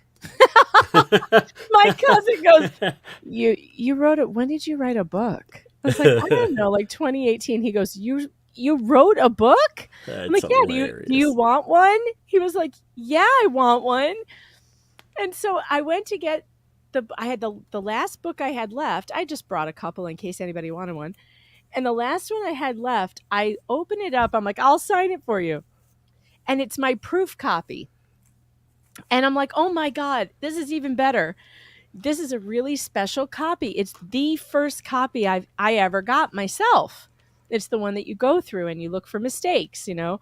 So I signed it to my cousin, but he was so shocked. He was like, I had no idea you even wrote a book. Yeah, we had a family reunion not too long ago, and I don't remember how it came up. Somebody was talking about it, and one of the older guys that was there, he was like, so you've been doing that computery thing, you know, the U-tubs or something. He said something like U-tub. I was like, what is that? Yeah, he was like, U-tug. We're going to name it U-tug. U-tug, yeah. That doesn't sound bad either. Oh, Lord, I did it again. Actually, the whole joke, tug, actually was, there was a comic guy that I was streaming with one time, and he was like, you know what? Your name shortens down to Tug. You know, he was like, so right now, with you talking about my comic, you give me the Tug plug, right? I was like, oh my God, that's so funny. So it was kind of an off-color joke. I'm not the one that actually noticed that. Somebody else did. It's really funny. Yeah. I mean, it was funny when it came up. Some people were like, maybe you should change it. I was like, hell no, that's hilarious. I never noticed that. I'm going to lean into it as hard as I can. That's funny as hell. But no, my relative, though, was like, so, yeah, you know, your mom tells me, like, you've got like a bunch of people, like 100 or 2. I was like, no, more like, you know, almost 400,000. Oh. You know? And it was like, oh, well, you know, because our local paper, we you know, we talk about them sometimes, and we get more traffic than like any of our local papers or anything like that, you know. So something. Yeah, did you know that Legal Vice's family don't know that he has a YouTube channel? And the funny thing is that he goes, he didn't mean to keep it from them. He was just not saying anything because he didn't know if it would be a hit or anything. And then now he's just doing it because he's waiting to see how long it takes for them to figure it out. That's funny. So he doesn't like Vices. Me too. I want to get Vices on here more. Like, there are specific people. I try to like. Have you been watching his Karen Reed coverage? I've caught it when I can for his catch-ups. Yeah. Oh, I've been binging on it all through my travel day. Yeah, last night and today, and then also when I got home, I had my headphones in because you guys listen to me right now. Day 23 of the Karen Reed trial, day 22 and days 23. Holy God. That's Trooper crazy. Proctor's text messages about Karen Reed are the worst things I've ever heard, ever in my life. And Vice's, wait, I wrote it down. It was so funny. I texted him because as I was listening to this, I was dying laughing. This is, and I quote, Legal Vice's comments on Trooper Proctor. He goes, wait, where is it? Where did it go?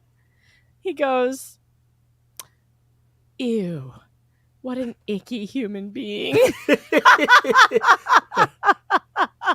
I've been waiting for that. You know, that Icky. suitcase trial when it comes up. I thought his takes will be on that. Will be crazy. Oh yeah, that'll be Interesting. hilarious. The Sarah Boone one. But Oh. Tug, I'm telling you, the Trooper Proctor text messages. Oh dear Jesus, he is calling Karen Reed, before the person he's investigating, a dumb cunt, and like, no. and then because he said it, I think he called her retarded C word actually, and because he writes it, they can make him read it in court, and the opposing counsel is like, "You called her a cunt, didn't you? You called her a," and he says it 1,000,000 times, and Jeff is sitting there going, "He can do this.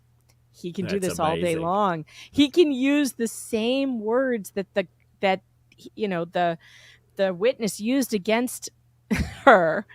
And it is so crazy. Alexandra's in the chat. Hey, Alex, how are you?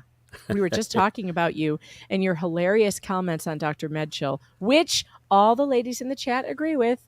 We don't want him anywhere near there. That is, I mean, again, I had a mental picture of the guy, and whew, man.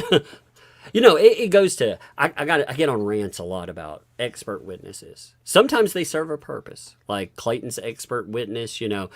Part of it is refuting what the other person is going to say, but her discussion about Planned Parenthood, that little piece there was very useful. But by and large, these people are just, they're credentials that are paid guns, and they'll say whatever the fuck you paid them to say, and it's disgusting. It is Well, and the other thing is, okay, so yeah, a lot of experts I don't like because they have that smarmy thing about them.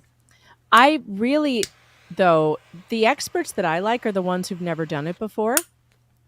And like, for instance, Dr. Goodhair in the Kowalski trial, like he'd never been an expert witness before, and he did it for free. He did it for free. So when they asked him the questions, like, how much are you being paid for this? He's like, I'm not being paid. They're like, what do you mean you're not being paid? He said, no, I volunteered. I traveled here on my own, and I'm not being paid.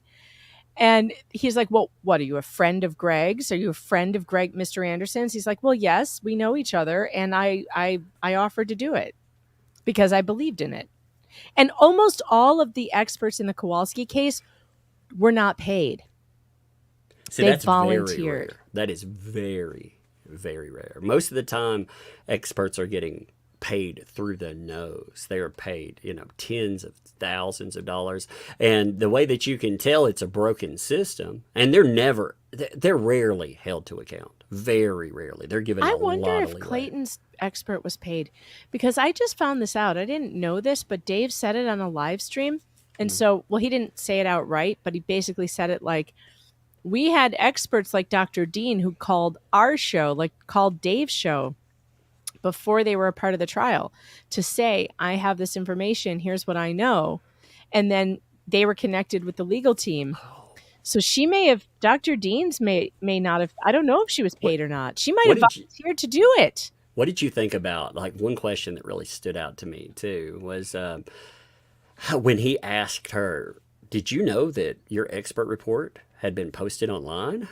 You know, yeah, without that your was permission? Good. Yeah, I thought that was really good because, you know, it was a thing we brought up right off the bat, and it's been deflected again and again by Gingras. He's saying, I didn't do anything wrong with it, but there were orders not to be posting this kind of, you know, especially medical records. So posting that was a direct violation of the judge's order. Gingras was always saying stupid things like, the judge never said that she couldn't post her own medical records. It's like, well, kind of though she did.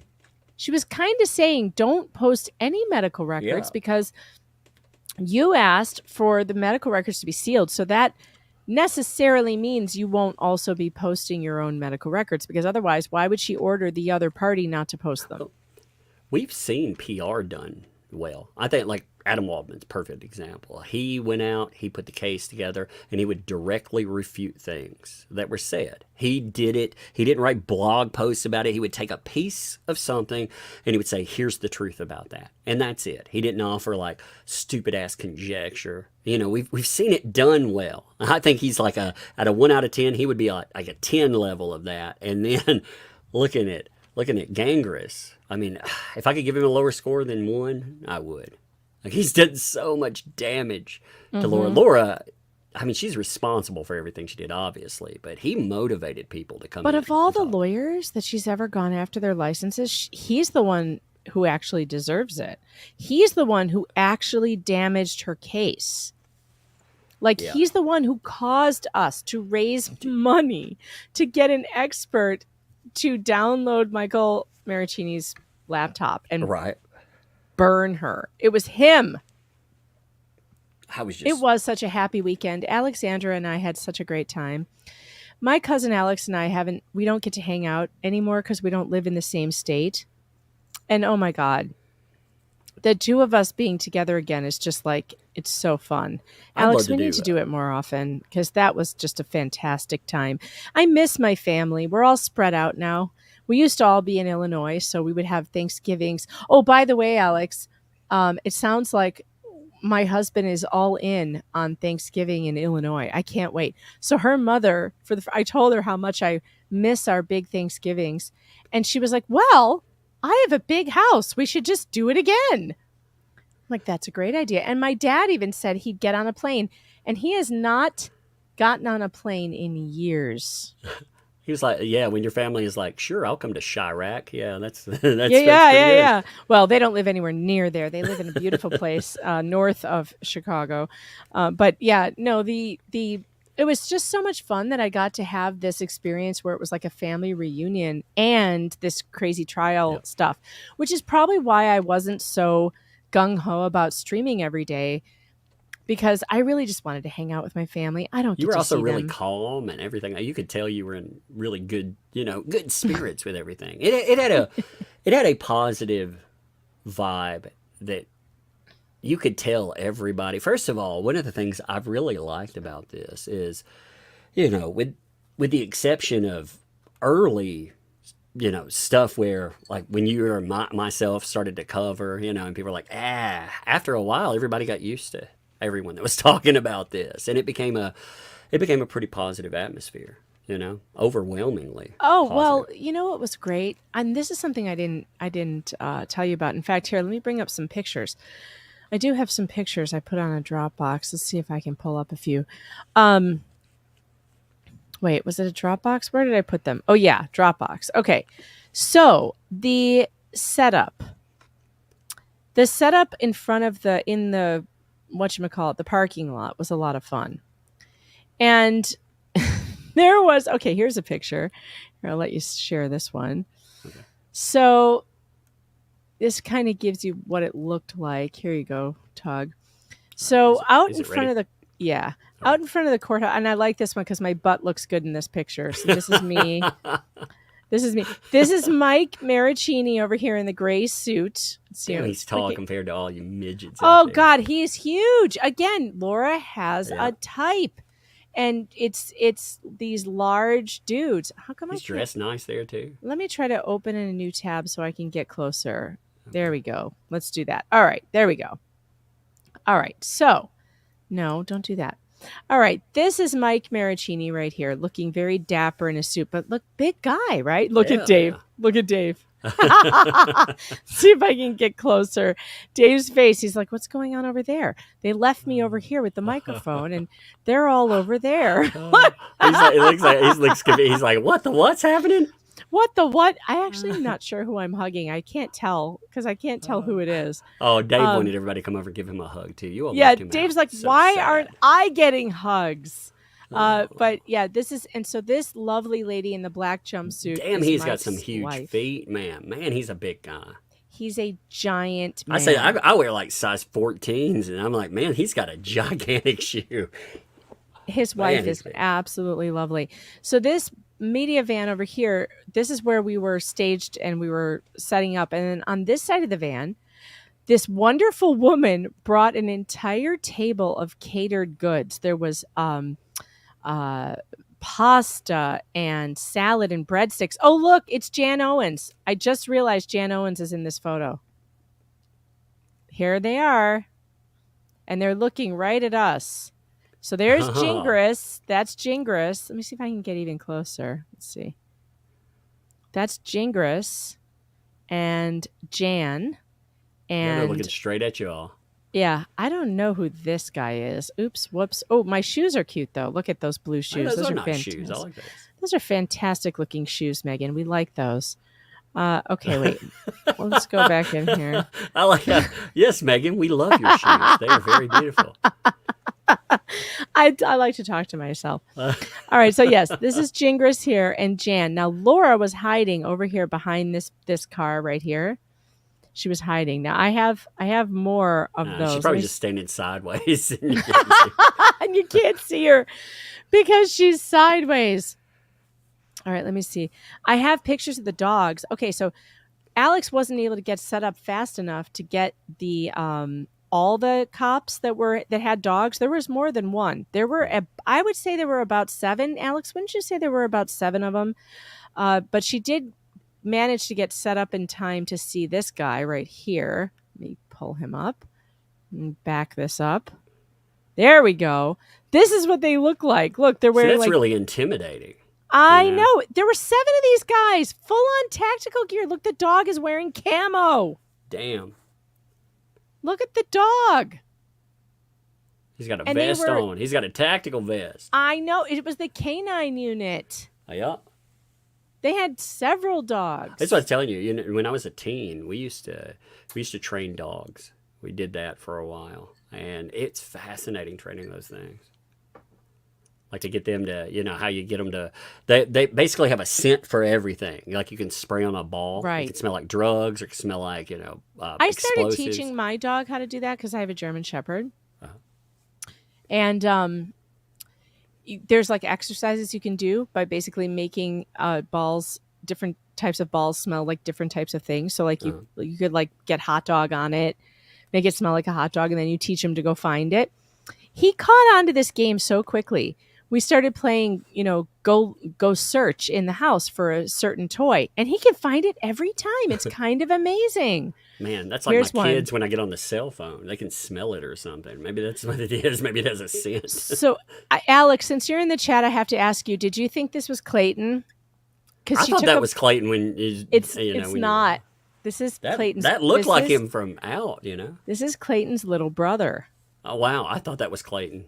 No, who looks just like him, and from a distance you can't tell. Yeah. I thought Because that. Alex didn't actually get any photos of Clayton coming in because I think she thought this was him, and I don't blame her because he looks just like him. I mean, it's very. Yeah, you did. Okay, I thought so. I'm like, she must have thought that he's Clayton. So now she did though get pictures of Clayton's parents coming in, who are super So nice. was that Alex that got all the pictures that we've seen? Yeah. Man, Alex, Yes. by the way, you said Alex hadn't taken a lot of pictures before, right? No, she never did it before. This is her first time. You did great, especially like that outside picture where she's speaking. I haven't gotten to look through everything, but I think the pictures my that sister posted. might have taken that one, Okay. but Alex took all of these. She took all the ones going into they're court good, and the ones like- in court, and then outside court. I think afterwards, my sister took. I could be wrong, but Alex did a great job. Yeah. So this is Clayton's brother, and this is Clayton's dad. They're I can tell both that's not big Clayton men. there from Yeah. like the face, but man, I wouldn't think that if you're just walking by. I know they're built very similar. And so anyway, I found out because I taught his parents sat right in front of me. I found out that Clayton is the oldest of. I think they said he's the oldest of 3 boys, and his other children are. I don't remember what he said this brother did, but the other one's a doctor. And then I thought, oh my gosh, if you have a brother who's a doctor and this is happening to you, imagine what those conversations were like. For real, that's crazy. So here's some more cop photos. So there were cops everywhere when we came in, and they were all looking at the media van. They were like, "What the hell is this? We don't see any of this shit on a regular basis. That's that's weird." Let's see what else. With all do those we cops, have. Dave should have put up a sign that says he was not giving out candy or anything. I'm just kidding. I'm trying to find. There was a nice one of Clayton's mom and dad walking with their son, and I'm not seeing it now. But there's so many pictures. So we took some pictures when we were trying to get set up, trying to test the lighting and stuff. The lighting in the courtroom was just hell. It was It looked hell. rough. It looked rough. Even the footage and everything was great. You could tell, like, whoever was setting up camera, who did the camera operation themselves. I want to give them props too. Scott from Scottsdale. He came to help.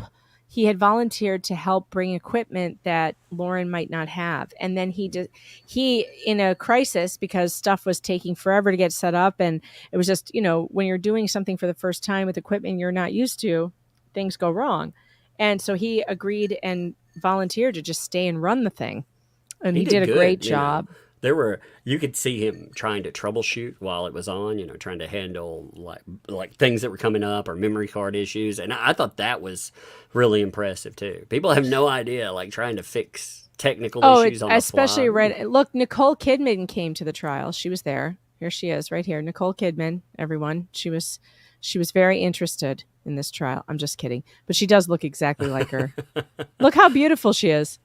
She's so gorgeous. That's hilarious. And this was just a random lawyer. This guy over here, just random lawyer who worked at the court. And my sister. Was he there to catch up? Was he there to see it, or is just random? No, he was there for another case. Okay, I was like, man, this is Rosalind Duke over here in this beautiful green dress. That's Rosalind Duke. We love you, Rosalind. But this guy over here, this lawyer, he was super nice. He was the one who was like, "Who is this guy? I don't know him." I know everybody. I'm glad I wasn't there too, because I would have looked like more of a slacker than Dave. Just being honest. Like Dave, he looked, like I said, he wore long pants. So I know. I've never seen Dave in long pants. And then look at the line was getting longer and longer as the day went on. It was starting to creep down the sidewalk. Here's Clayton's parents right here. Mom's in pink, dad's in blue, Clayton's little brother right there. See, I would have thought that was Clayton too. I know. They look very similar. And the line just kept going. I mean, today, Boots on the Ground says today the court had more cars in the parking lot than Monday. That doesn't surprise me, because the people who came to see this trial, a lot of them probably took Ubers. I don't think they were driving. But yeah, I actually went there on, was it yesterday? I'm losing track of days. I think I went there yesterday. Here's my sister making friends. Let's see. Here she is making friends with lawyer guy. See, she's like, "Hey, what are you doing here?" And he's like, "I work here. What are you doing here?" And then they're like, "Hey, do you want to talk about cases?" And then suddenly they were best friends. That's awesome. But yeah, Stephanie talks to everybody. It was so funny. But yeah, there was such a amazing group of people there, and it just kept getting bigger throughout the day.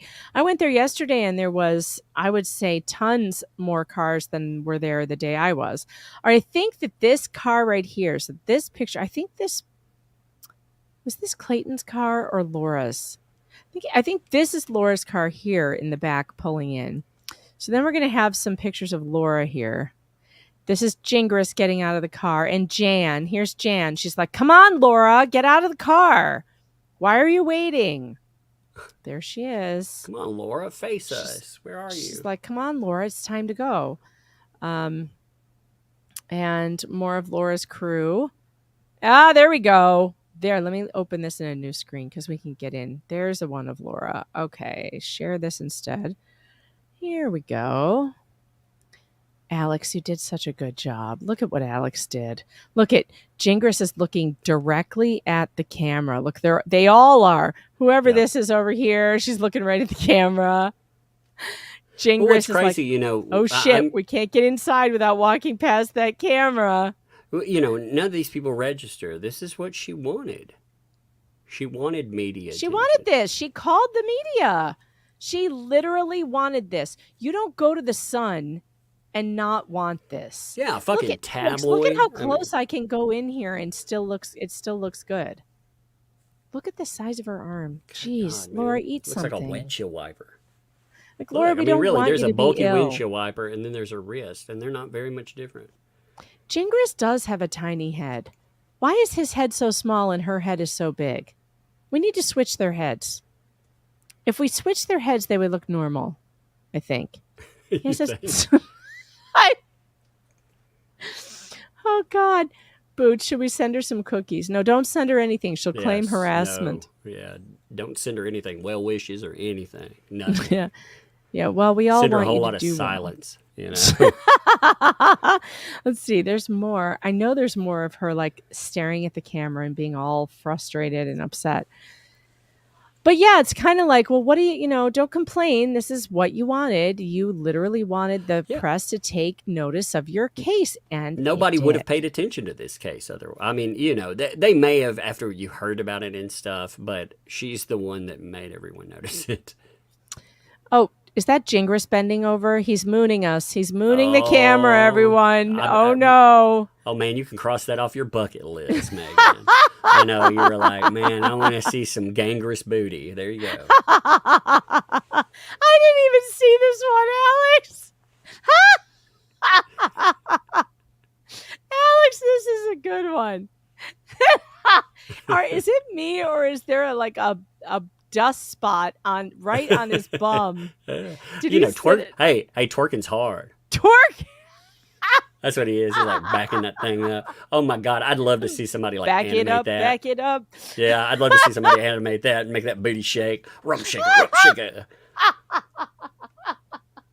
Who is this guy with the big belt buckle? I didn't see him in court. Did any of you see this guy with the mustache and the belt buckle in court?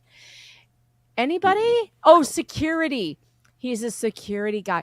They hired private security. That's big money. That's awesome, man. I would have had. That's what Dave needed, like some private security. You know? Where's his gun, though? If this is a security guard, I want to know where his gun is. Yeah, man, out there, you'd expect that. I mean, oh, yeah. Well, Arizona's open carry, but I don't even see. He's not wearing a jacket, so it can't be concealed under that. Where is he packing is the question.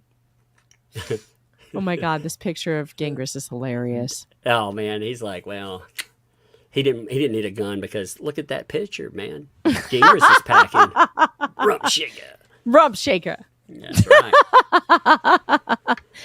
Wait a minute, Alex, he was in the jury box with the audio. No.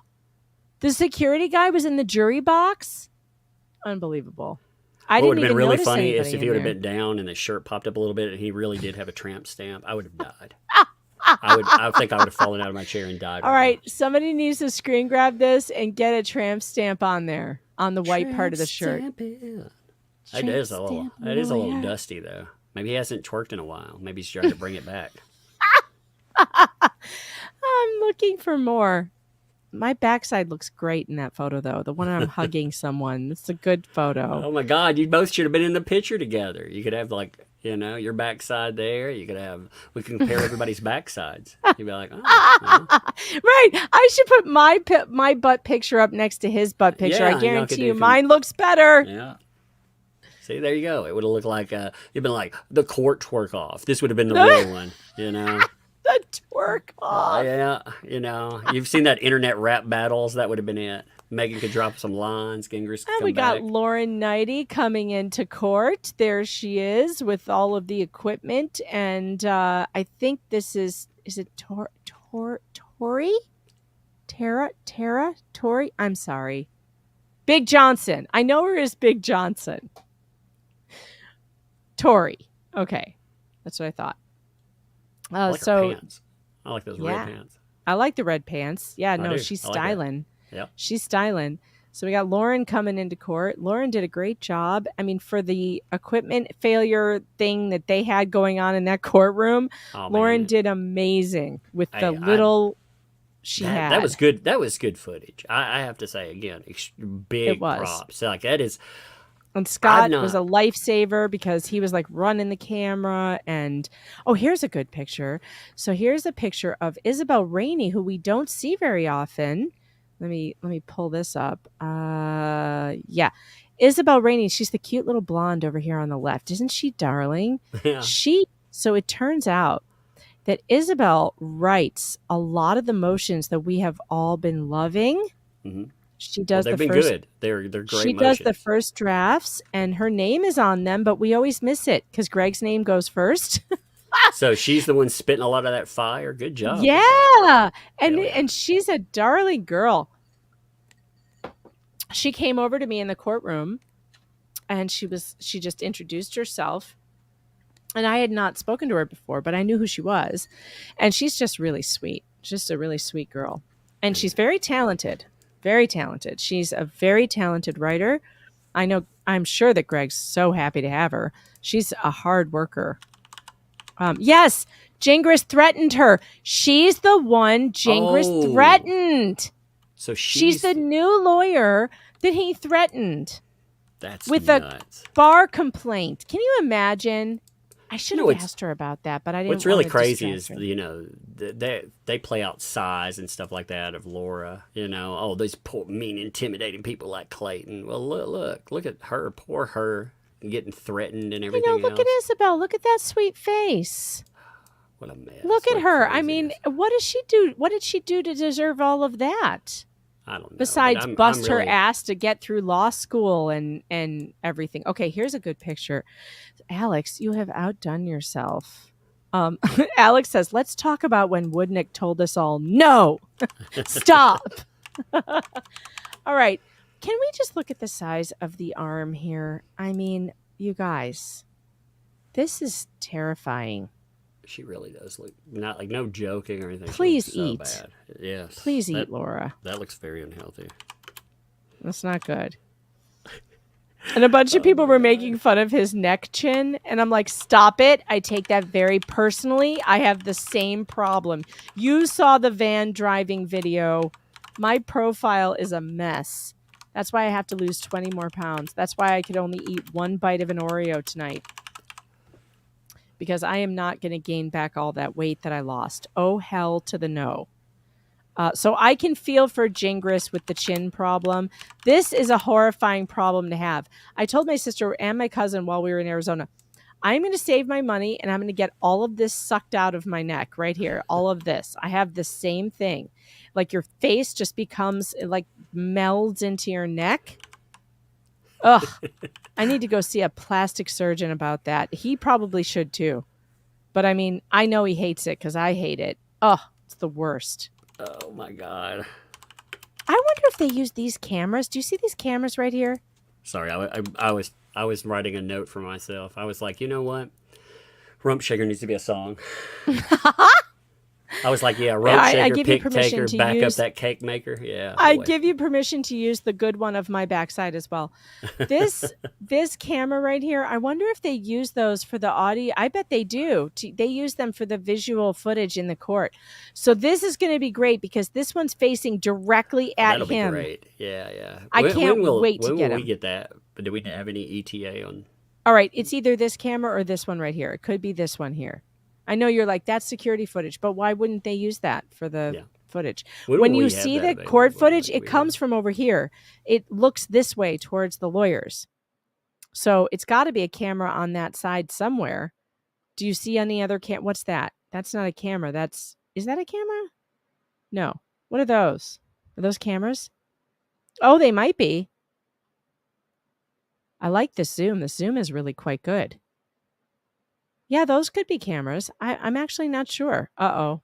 I did something wrong. It disappeared.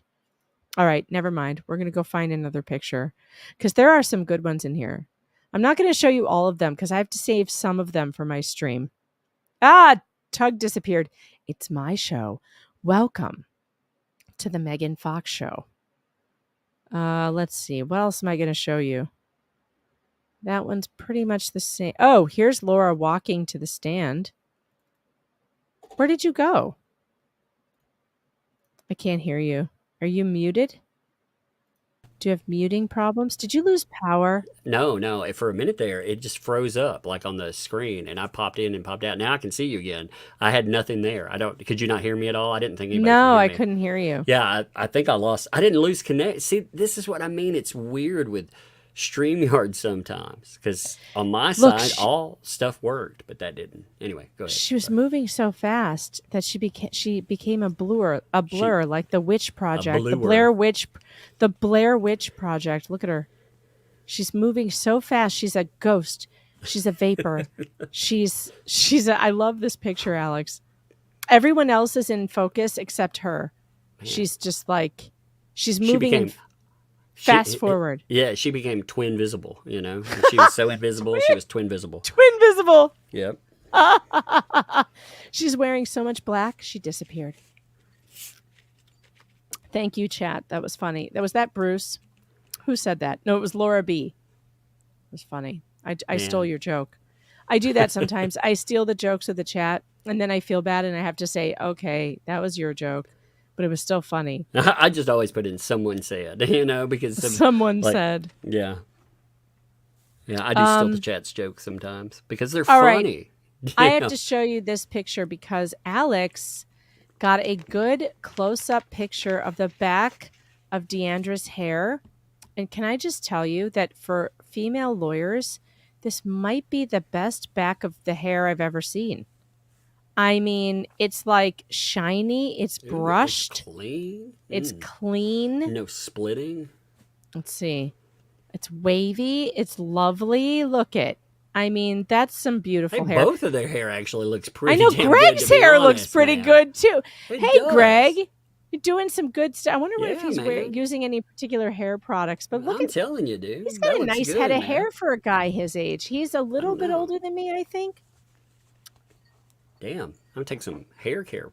Yeah, come over and give me like a weave Hair or something. tips, I got hair some, tips with the Woodnick crew. Their hair was on point. Yeah. That's what we need.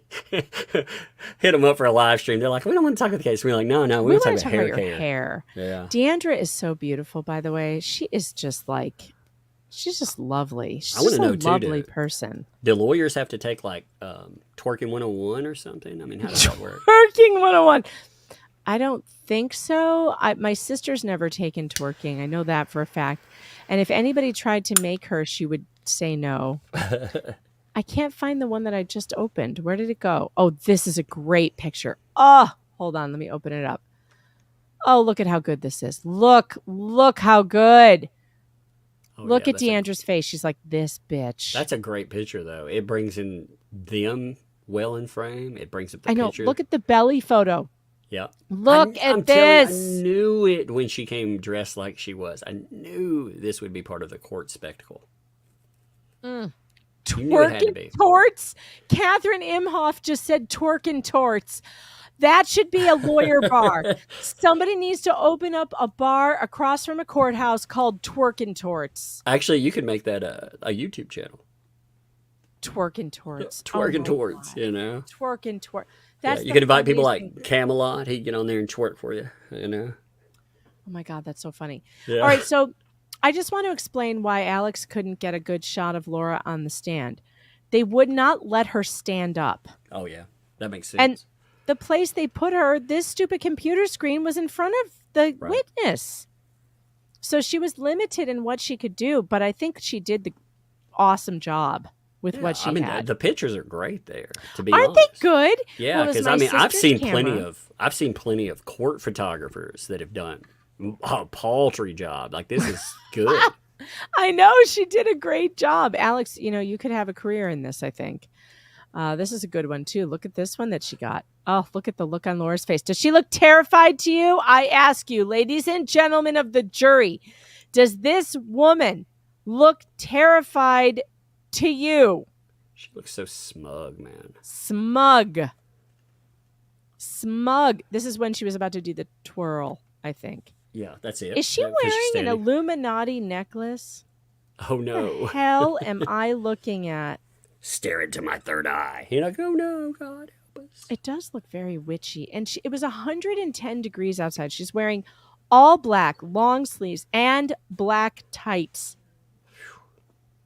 In Arizona. Yeah, I didn't even consider the heat there, man. God. Oh my that- God. That had to Tug, be can miserable. I just explain the heat and what it felt like? How's the humidity there? There's 'Cause, I no mean, humidity. It's okay. so dry that your skin starts to peel the second you get there. Well, see, You know, start to dehydrate. If you don't start drinking water the second you get to Arizona, and I mean drinking it constantly all day long, it's the only place on earth where one of those Stanley Cups makes any sense. And Alex was making fun of me for bringing mine with. But if you don't start but she was singing a different tune later because she was drinking glass after glass of water at the restaurant we were at because she was like, I'm so dehydrated. You start to like dry up from the inside out. And all of a sudden you realize you're not peeing. Like that, it happens fast. And then if you do pee, if it's like dark color, you're in trouble. You should just go straight to the hospital. So if you're not drinking water in Arizona in the summer, you're going to end up in the hospital. I'm glad I didn't go because I would have probably died out there. You probably would have died. 67, you know where you would have died? That place I went to get the van. That's where it would have happened. Well, at least I know my body would have been salvaged and probably eaten or something out there, or used as a dune buggy hood ornament, A dune buggy hood ornament. Oh my God. Let me see if I can find a bit. Good. So good. Oh, look at this picture. This is a good one. Alex, you did amazing. Let's see. Open a new tab. Look at this one. Look at this with the ghosty sonogram in front of Clayton. Look, I've got to show you something first. Give me 1 second, okay? I'm pulling up a picture. Look at the judge. The judge does not look amused. Does this judge look like she's having a good time to you? Although, you know what she looks like to me? Judge Mata is very serious about her job. Yeah, she looks like she's taking everything very seriously. She was taking notes the entire time, and I think that's why she didn't see what Gingras was up to with his gesticulating, his wild gesticulating. If that would have been noticed, I wonder how she would have reacted to that. Hey, check this out, by the way. I'm going to God, I would hope that she would have said something. Talking about your dune buggies. Look, this is what I'm talking about. Look at that. These are Mad Max dune That's buggies. Exactly what it looked like out there. See, I that saw would have been that me. guy.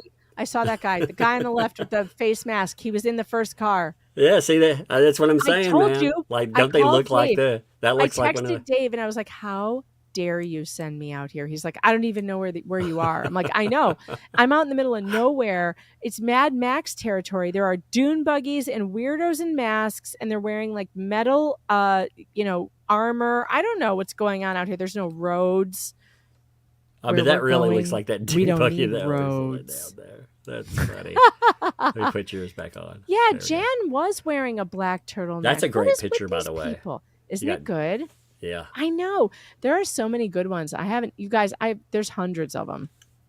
There's hundreds. I'm skipping a bunch of them. And they will be on Megan's live streams. And yes. They will be on Locals. Yes, I'm going to share the rest of them with you on Locals. And let me tell you, there is one of Clayton where he is looking like he's the Hulk and he's going to burst out of his shirt at any moment. I know you ladies want to see that.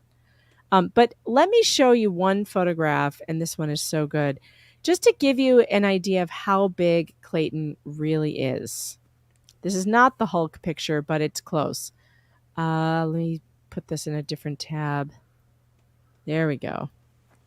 All right. The size of this man. Good Lord. Look at how big he is compared to... And Greg's not a small person. Greg is tall. He is a beast of a guy. He's a monster. He looks huge. like Gaston. Look at his size of his arms. I'm telling you, I think my thigh is about the same size. That's actually a good picture catching Laura in there, too. I know. It's great. This is a fantastic picture. Oh, look. Oh, my God, you guys. Alex, you caught it. She is wearing a waist trainer. You can see it. You can see the clasps. They're right here. Can you see it? I can see it on my screen because my screen is really big.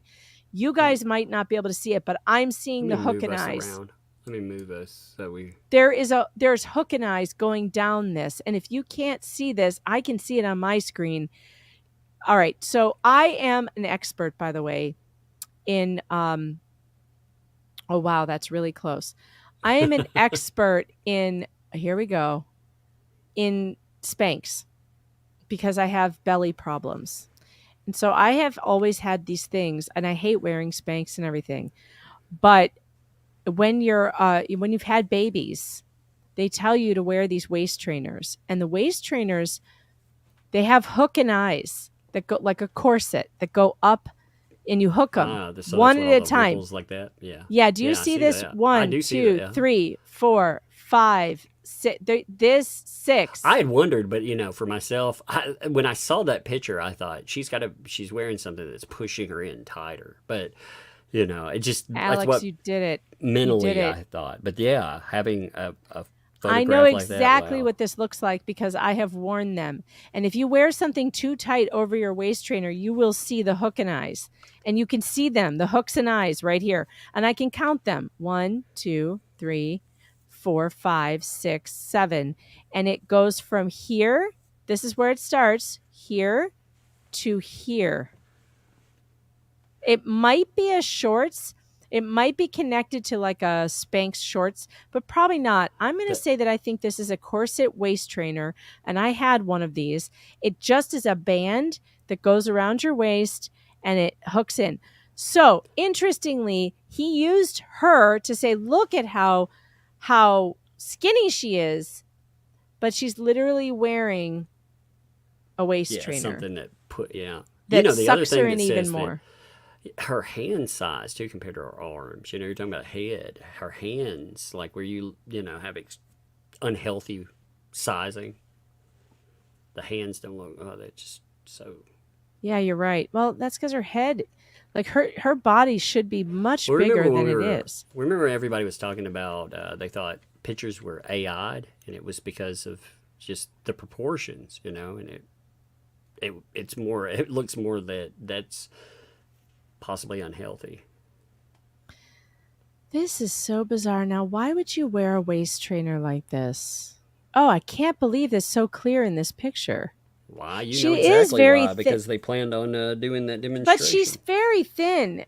It's not, she wouldn't need to have that.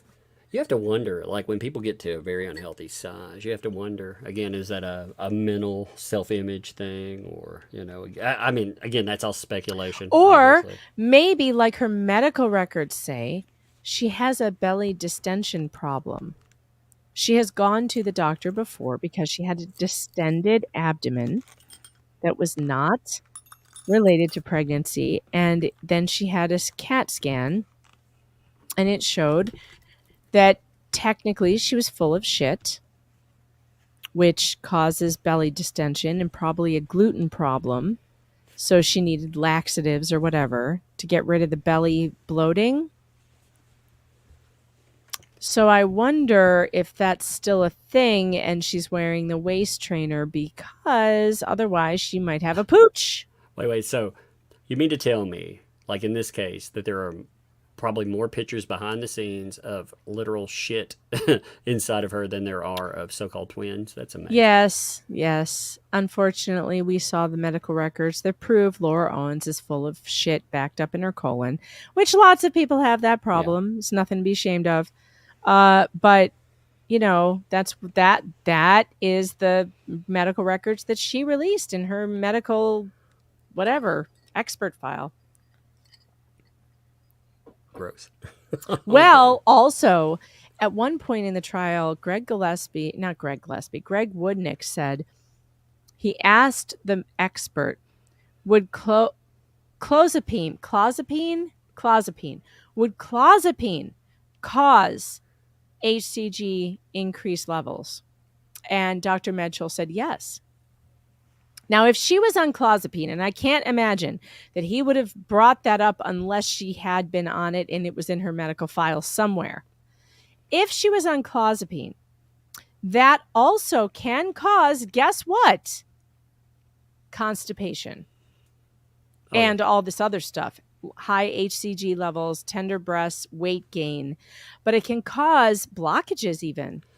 Constipation blockages that can cause distension, belly distension, stuff like that. Now, clozapine is a very strong antipsychotic med. It is used mostly for schizophrenics, but it's also used for people with, I looked this up today. I was reading up on it because I was trying to figure out what does clozapine do. Mm-hmm. It's used for people with bipolar depression and severe personality disorders. Yeah, it is not clonazepam. It's not the other one. It's clozapine. Now you've confused me. There's one called clozapam, and that's not it. The one he said was clozapine. which is different. Sorry, Tug. What were you saying? Where did Tug go? Hey, I'll be right back. Well, I had a Oh. kid wake up. She had a nightmare. So Oh I'll be back in no. just a couple Okay, minutes. you All go. right. You go Yeah, take care of it. I I'll be can't right back. believe we just found the waist trainer, you guys. There are people. Now I love this picture of Isabel. By the way, I didn't even get to Isabel in this. Look at Isabel and Deandra. Let's look at them. So we've got these three pairs of people, Isabel and Deandra, and Isabel literally has fists in the air, ready to fight. Look at her. Look at her. She's got her fists up. Deandra is listening intently. These two, Clayton looks like he's up to something. And then you've got these two. I love this picture. Yeah, the waist trainer, man.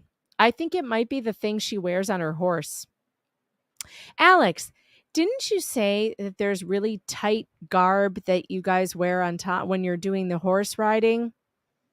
What do you call that? Here, you know what? I'm going to look up a waist trainer so you guys can see what it looks like in case you haven't seen it.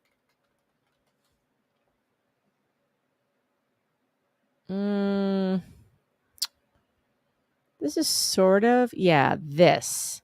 This is what I want to show you. How do I, okay, here's one on Temu. Temu? Do you say Temu? All right. Does this look familiar? Do you see the hooks and eyes? And that would cause that little buckling. Tailored sportsman breeches is what you're saying, Alex. Okay, so you're saying that the thing underneath her, well, that would be connected to pants though, and she wasn't wearing the pants. Oh, I see. I wonder if she wears the waist trainer though too for back support, because this can also be a back support. Uh-huh.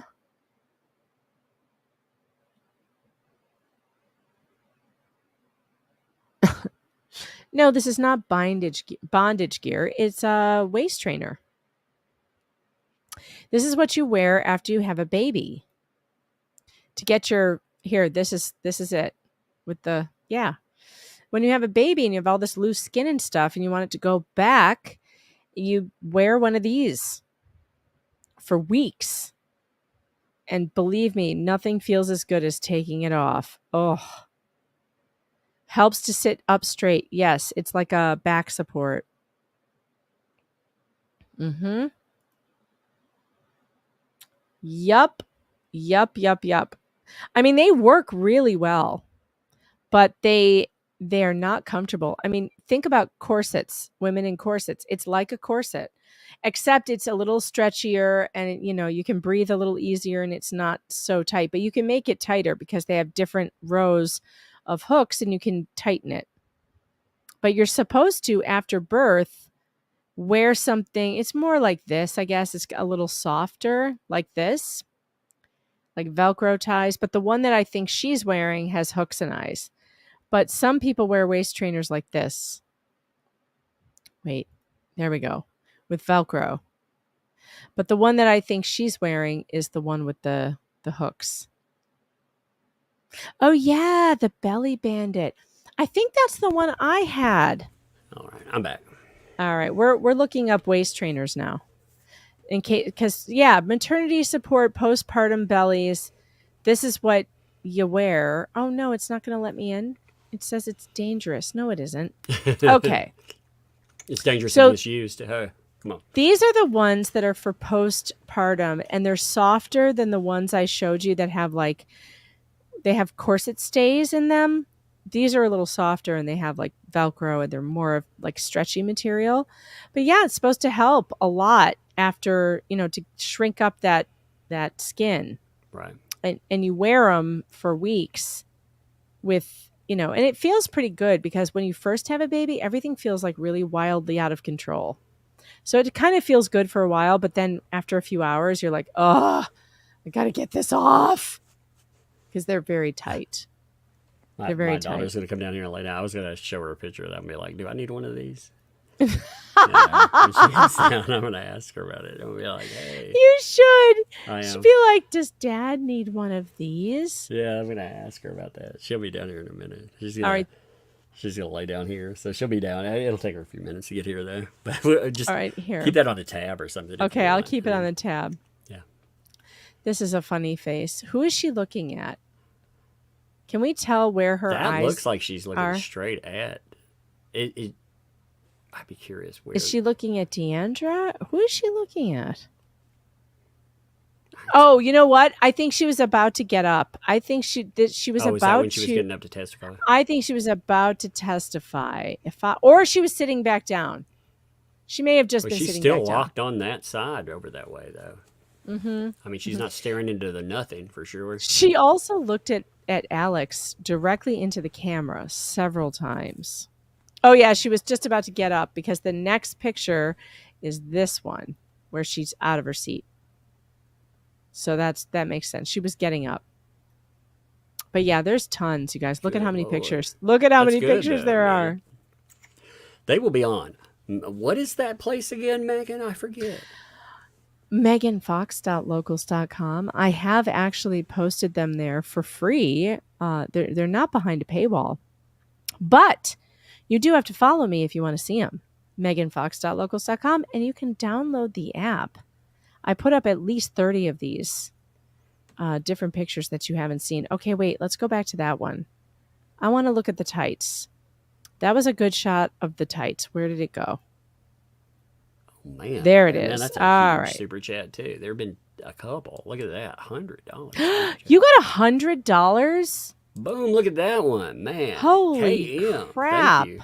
Thank you for the $100 super chat there. I saw Hondo. Yeah, I saw a 50 pump into. I will catch everybody too. I Nice. just saw that one. I was like, whoa, wow, thank you.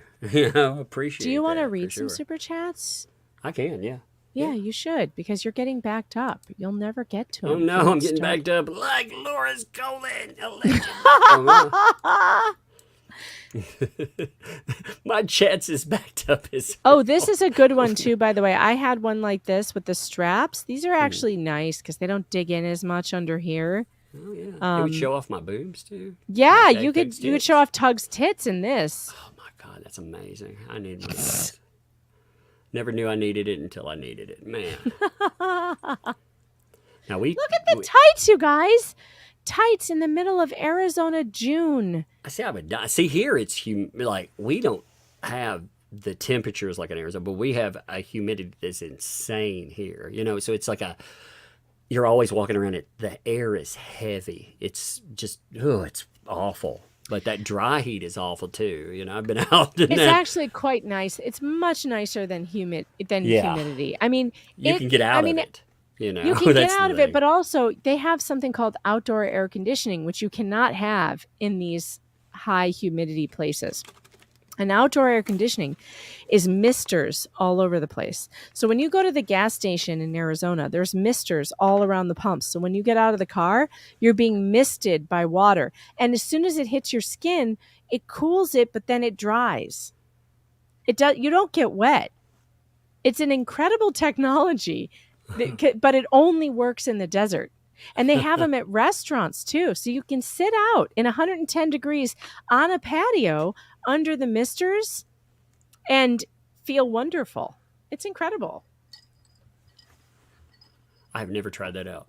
I've never had one of those before. That's kind of crazy. Somebody said only in Scottsdale. Well, Scottsdale is pretty nice. I will give it to you. Scottsdale is nice. I mean, Alex is from Barrington, Illinois, which is very, very nice. And she was like, I like it here in Scottsdale. The $50 super chat was from the same person. Whoa. Oh, Crazy. Dave wants to know, how's my manicure looking? It looks pretty good, Dave. It looks pretty good. Is that Dave Neal? It is Dave Neal. Oh, what's up, Dave? Man, you did a great job on that stream. I just want to give you props on that. You know, I was taken aback at first because you had a lot of pant, and it really threw me off for just a hot second. Too much pant. Yeah. Too much pant, Dave. I was like, man, I figured you'd be in there with like, I don't know, biker Speedo shorts or something. You know, they would get shorter as we got closer. And then my decision, you know, you'd be like, oh my God, is he going to twerk with Gingras? We didn't show Dave. We Oh, didn't show show him him the the twerking. twerking picture. Oh my God, show it to him. He needs it. Alex got Gingras twerking in the parking lot. If you can That- believe it, we need to that get rump shaker. somebody. That rump shaker. We need to get somebody who's good at animating things to animate this into a GIF or a GIF in honor of Gingras. He needs his own GIF. Him Get that Jiffy Pop. That- Pop that thing. pop that thing. See, I'm gonna have to find it. I'm gonna have to wade through the thousands of pictures to find it. What? You should have marked that one as special. You Well, should have hit I the little should star have. and been like, yeah. Oh, Like I there said, it is. I That's got a it. bucket list moment for Megan there. All right, Dave, are you ready? Are you ready for this? We got twerking Gingras. Oh yeah. Look at that, Dave. Wait, let me get it. There we go. Why didn't he send you that instead of that headshot that He he should sent have you? sent this one Yeah. instead of the one within the chair and the He's- stupid lights. He's twerking to get that dust off his booty. That's why he's doing it. I understand now. Wait, I have the perfect song for this. Here we go. Hold up.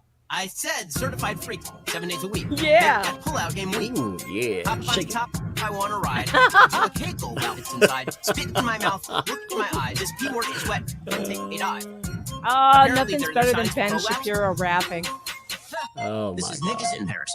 Oh Get boy. ready, liberals. I am about to destroy Have you this ever beaten heard facts this, and Tug? logic. Yes, I have. Tell your mom she's a hoe. Tell Lord your mom Taz she's my a bro. hoe.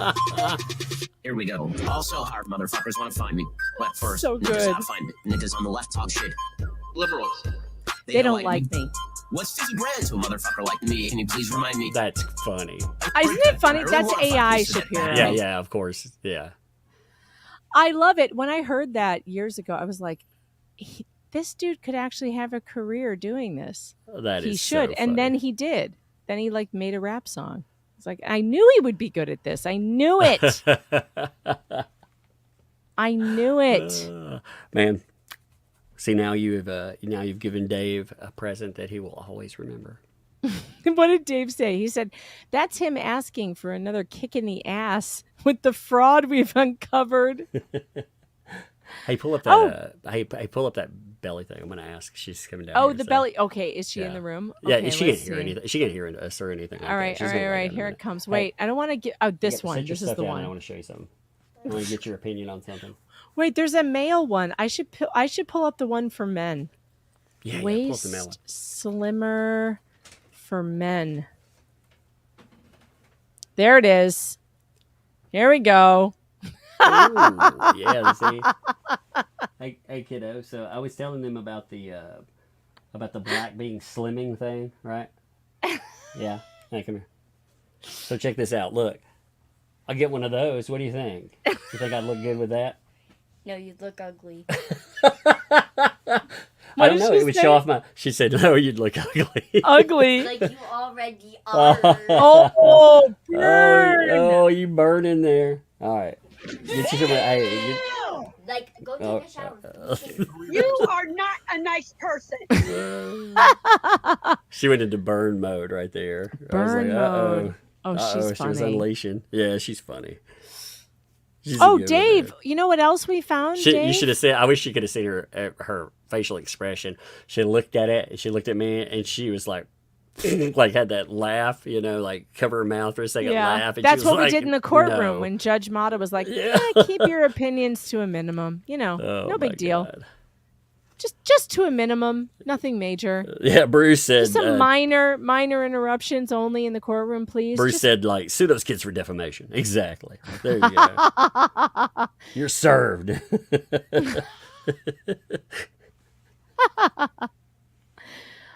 Dave, were you here, Dave, when we found the picture that looks like she's wearing a waist trainer? That's why we're looking at waist trainers. Was he here? Did he see it? I don't know. Did you see that, Dave? because Dave, it's like a real thing. Yeah, actually, just pull it up and show them anyway. If I'm you want trying. To. I'm Okay. trying to find it, but Yeah, it's yeah. in like the Yes, thousands of videos. They did catch it I on mean- in a picture. Like that's amazing. Okay, is this it? Wait, maybe I have it still open. I'll look. I think I have a bunch of them still open. I bet it is. All right, I think. No. I just had it. Oh, there it is. All right, Dave, what do you think about this? When I zoomed in on this picture, I saw something very strange. It looks to me like she's wearing a waist trainer because I can see the hooks and eyes where it buckles right down the middle. 1, 2, 3, 4, 5, 6, 7. There's like, it's a waist trainer. I don't know if you can see. You have to make the screen really big. I'll send you the Dave, I'm going to send you the original photograph of this so you can look at it on your screen because you're going to see it. It's very similar to this, what we were just looking at over here. Well, not that dude one. That's not the one. Where did the, now I've got the dude one instead. And I'm like, no, I don't want that one. I want the woman. There, this one. It looks like this one. Look at that. Okay. See those hooks and eyes? Yeah. Looks like those. That's wild. Yeah. And still, I don't understand why she would do that because why? Just What's up with present the it. Native American pendant she's wearing and how did it make it through security? Well, they let you wear jewelry in court, Dave. They're not barbarians. I thought it was an Illuminati symbol. I got all excited that we were going to be able to put her in the same category as Taylor Swift. You know, demonic, succubus, Illuminati, child They must be eating, nicer there. satanic. Though. Like, the courts down here make you take your like for a man, they make you take your belt off and everything else. Like, oh my god. You know, that jump rope that she's wearing, they've been like, no, that's a weapon. Dave says at least she cleaned up the frizzy hair, but I'm not sold. I'm not sold. I'm not sure what's going on with her hair. Still looks pretty Lee press-on to me. All right, if you guys want to see the rest of those photos, you're going to have to tune into my live stream, which is going to happen soon. I don't know when, but it's going to happen soon. I'm telling you, you should set up a panel on the Tuesday, though. Take that night slot and freaking go over the footage. Let's do it on Tuesday. So, Dave, since you're in the chat, what are you doing Tuesday night? Because Tug and I, you're going to be around, right, Tug? Because it's Tuesday with Tug. Yeah. Mm-hmm. Yep. We're going to restream the trial and have a little discussion and watch It'll be good it because you'll have the, you were inside eyes, so you can actually comment. And you said, you were talking about wanting to go through it and look at everything. I do because I missed stuff while I was in there because I was paying attention to Gingras and like body movements and people's reactions, and I kind of missed what was going on. I was kind of hearing it and trying to tweet at the same time and then also updating Dave on the Google Doc. So I missed a bunch of stuff. So it's going to be interesting to watch it back again, and I'd like to have some people in there with me. So maybe if Dave's available, we'll do. And my sister, I want to get my sister in there. Yeah, that'll be fun, I think. Yeah, because she was in there too, and she is the one, by the way, who saw Gingras first. I was typing on my computer, right? I'm typing the notes to Dave. Dave and Brad had access to my Google Doc, and I'm like typing updates for them. See if My Jeff's around sister goes, "Oh my God, look at him. Look at him." And I turn and I'm like, "Holy shit, what is he doing?" And she's like, "I can't believe he's doing it. I can't believe it." And she's trying to get Greg's attention, right? Because she's like, "Oh my God, he needs to object. But Greg wasn't watching. Greg was looking straight ahead. Yeah, because usually you don't look over at opposing counsel. That's not normal. But you want to see something funny? Yeah. So you can see the moment Greg notices. This is so great. Somebody sent this to me.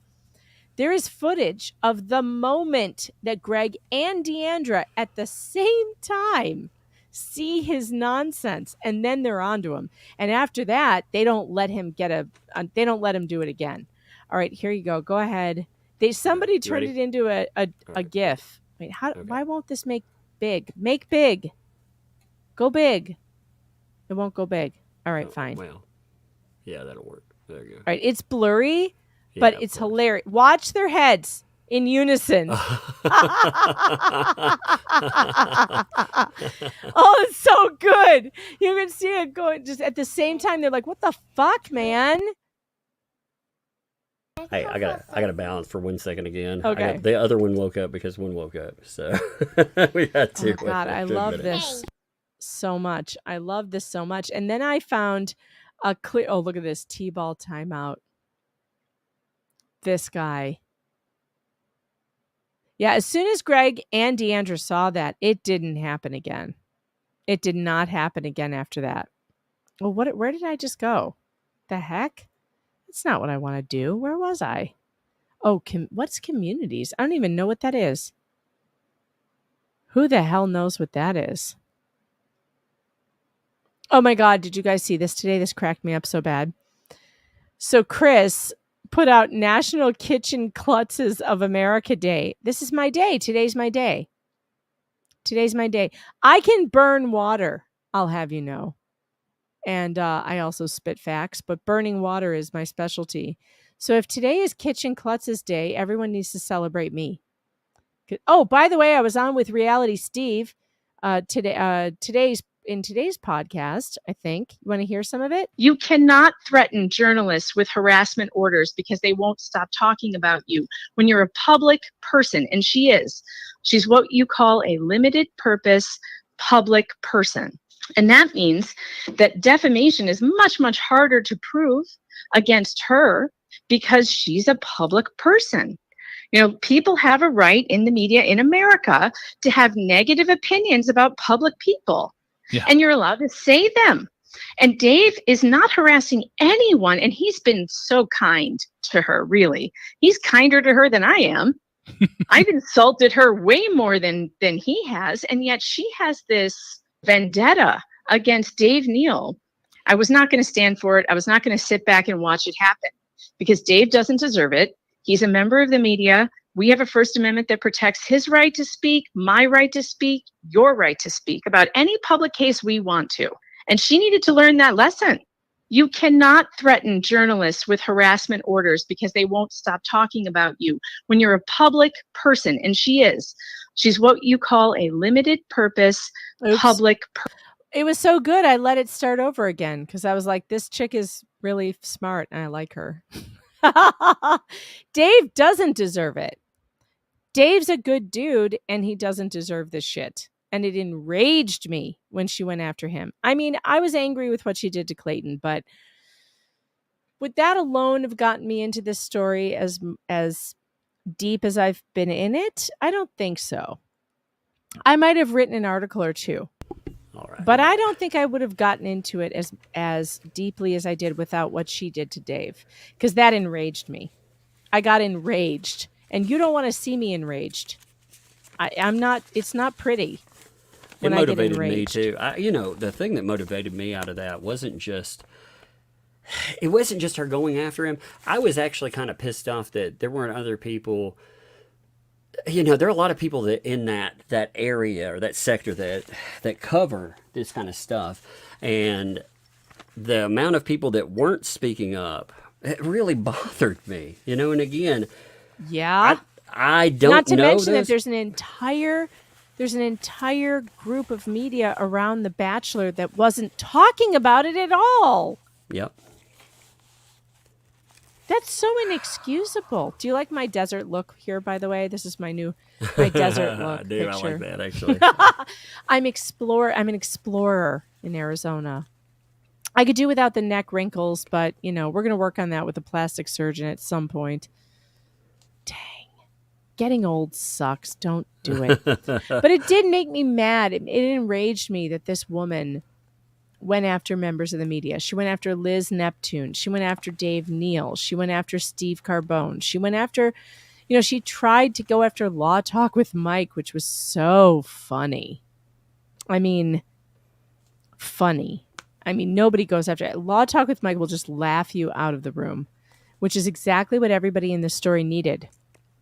And it enraged me that she went after Dave, who doesn't have at the time, he didn't have a connection to the legal community. He didn't know that he could just laugh it off. He didn't know that he could just be like, yeah, go fuck yourself with your cease and desist. I'll tell you where to shove your cease and desist.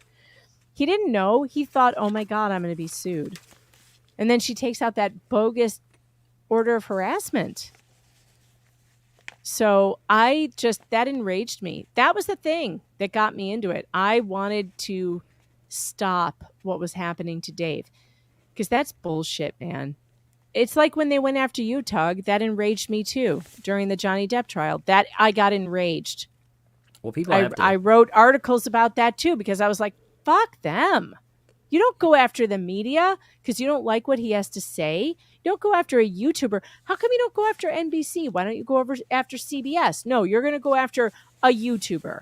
Yep. Well, that's what they like to do that, though, because they figure you're going to be an easy target. And when people don't stand together, that's a real problem, too. You know? Mm-hmm. It is. It's a real problem. That's why I mean, the case was fascinating, you know, and I covered, I talked to Dave it was a good interview. I have to say that Dave is a great interview, and it did get me interested. But when I found out more and more about everybody coming after him, that's really what I didn't feel like anybody or enough people, I'll say. There were people that spoke up, but very few. And, you know, it was more people I knew from yourself, and with Dave talking about what was going on. I felt like I knew more people in that than were speaking up for him, really. And I don't know. Like I said, it bothered me. That's why we have large channels. We have to watch each other's backs, because when it gets bad, you know, it'll be our turn one day, too. Well, yeah. Yeah, it will. And that's the thing that pisses me off about Nick Viall. What a coward he is. What a dumbass he is. If anybody is a dumbass in this story, it's Nick Viall. He doesn't realize that he could be next, that his platform could be taken away from him if he doesn't stand up for a guy like Dave Neal. But instead, he cuts his name out of the podcast and treats him like some podcaster, as if he isn't the same as Dave. I got news for you, Nick. You're not special. They'll come for you one day, too. Yep. You're not special. You're not special. You're not protected by not telling the story. You not liking Dave or whatever the hell personal thing you have with him will not protect you when they come to shut down your speech. Yeah, Dave says he almost didn't even air his Clayton interview. And I feel like he felt empowered to air it because I had gone public with it. And you had gone public with it. And Legal Vices had gone public. And Law Talk with Mike had done it. So we gave him cover. And then he didn't even bother to follow up. And then he deletes Dave's name out of the podcast. He takes Dave Neal's name out of Clayton's mouth. Holy shit. What a coward this guy is. I can't stand people like that. Because listen, Nick's going to learn the hard way one day. He's going to say something that somebody doesn't like. Because he's he's a dumbass. He's going to say something one day that somebody doesn't like. And they're all going to come for him. And guess who's not going to stand up for him? Oh, I'm raising my hand over here. Not me. I'm going to be like, who the fuck is that podcaster? I don't know. Indeed. Screw him. That's the way it goes. You know, when you stand alone, it is a frightening thing, too, to be facing down people making real threats, thinking, hey, will I be able to actually afford this? Will they be able to take everything from me? You know, will I have backup? I mean, it's terrifying. Been there, had the scrutiny. And, you know, in a lot of ways, I was luckier than Dave on that, because at least media, when they cover something, there was so much noise around the Depp case that there were a lot of eyes there. There are dedicated eyes. But again, the media they have failed so utterly. Again, we've had to pick up the slack on coverage, like Dave had to, you know, for sure. People have to watch his back for that. I mean, they came after him hard. Mm-hmm. I was very, we had talks about that. Like I said, I'm not a big like, hey Dave, give me your phone number, we'll text back and forth. But I do want, like, you know, people to know if you have a problem like that, you can contact me about it, and I will do my damnedest to try to help. And Megan was, woo, she was angry. She was angry. I was angry. Like, She look at what they're was. doing. I think one of the things I said to you is that she's trying to go after a journalist. She's trying to Yeah. go after another YouTuber. When another YouTuber is attacked for their free speech, we have to stop it. We have to say, no, no, no, no, no. No, you don't. Even if it's a YouTuber I don't like. Yep. Although I will not be standing up for Nick Vile when it comes for him. I'll just be laughing. I'll just be like, told ya, asshole. Told ya. It's going to come for you someday too. Believe me, he sticks his foot in his mouth enough. It'll happen. And when it does, we're going to laugh. And nobody's going to come to his aid because he's kind of a dick. It's just too bad. It's just Like, sad he to doesn't put yourself need to into be that way. situation, you know? I mean, Stupid. Yep, it is, but it's a hard lesson. You know, you don't have to like people either. You know, you don't. And this isn't YouTube drama or anything else like that, too. I mean, this is real world consequence kind of stuff. Yeah, it's funny. I don't even consider. So I don't follow these Bachelor things. I don't follow Bachelor. I knew Except for nothing Dave. about it. I mean, Dave yeah. and follow Dave and Reality Steve because they cover this story. But as a regular rule, I don't pay attention to The Bachelor anymore. And there's all this entertainment around it, and it's like they're so outside of my world of, you know, whatever's going on that I don't even care. Like it's like I can tell Nick one day is going to learn a hard lesson, and that podcast is, you know. He thinks he's golden right now because he's got a big following, but one day it'll happen, and it's going to be funny. I'm going to laugh. Okay, so somebody told me that Clayton has posted a thank you on his Instagram, and I haven't seen it yet, so I'm looking for it. Is it the latest thing? Like, what is it? Is it a reel? I don't know how to navigate. I don't know how to navigate Instagram. I'm bad at this because I'm like a boomer. I'm terrible with Instagram myself. Do you know Instagram? Like, where is it? Wait, Dave, where is it? It's a reel? Okay, let me look at his reel. Okay, what's this? Oh, here it is. Okay, do you want to see it? Of course. All right, here we go. Found it. I just have to figure out how to turn the volume on. I think I did it. All right, whenever you're ready. I don't know how to make it big, though. I don't know how to work Instagram to make it in big end. Yeah, go ahead. It's fine. You can play it. But like it's that. just going to be small. Dancing. Shoot, Well, how do I go wanted to back? take this time to express some gratitude, put it out there in the universe to all those that have supported me over the last year. With Monday hopefully being the beginning of the end, I'm incredibly grateful for my family, for being there for me in the courts, and for always providing unconditional love and support. It means absolutely so much. Thank you. To my new brothers, Greg and Mike, life has a weird way of bringing people together, doesn't it? But to see you all thrive with amazing life partners and absolutely beautiful, real children, it gives me hope that I too one day will see that day for myself. Cute.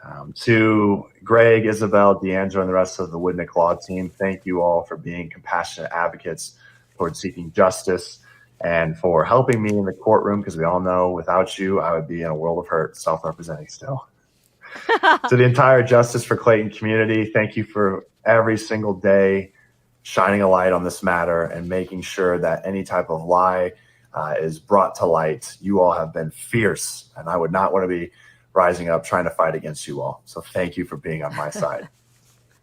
To the news reporters, some podcasters, and also all the other influencers out there, thank you for subjecting yourself to criticism and some threats by you-know-who. I know it's not easy. Thank you to everybody. Now back to the dancing. Hey, everyone. This one's going to be a little bit heavier today. No. He's so cute. He's so cute. He's so positive. I love this, the lighting on him too. It's really good. Did he shave off the mullet? I feel like it's gone. I hope it's gone. Clayton, get rid of the mullet. That was cute. Yeah, he's done really well with handling stuff.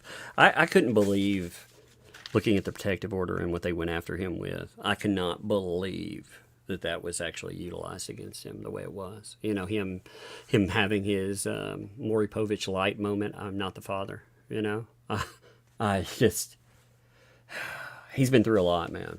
Like we can't even. None of us can imagine what he's actually been through. And he's Mike handled it with grace. Maricini's right here. He says joining this fraternity wasn't on my bingo card for 2024. Indeed. But I'm so fortunate we met. Thank you for all you've done. And you know we're brothers for life. I love that. Dave Neal says, I got more shout outs during the trial than I needed. Yeah, I love that. Who is Dave Neal? Question.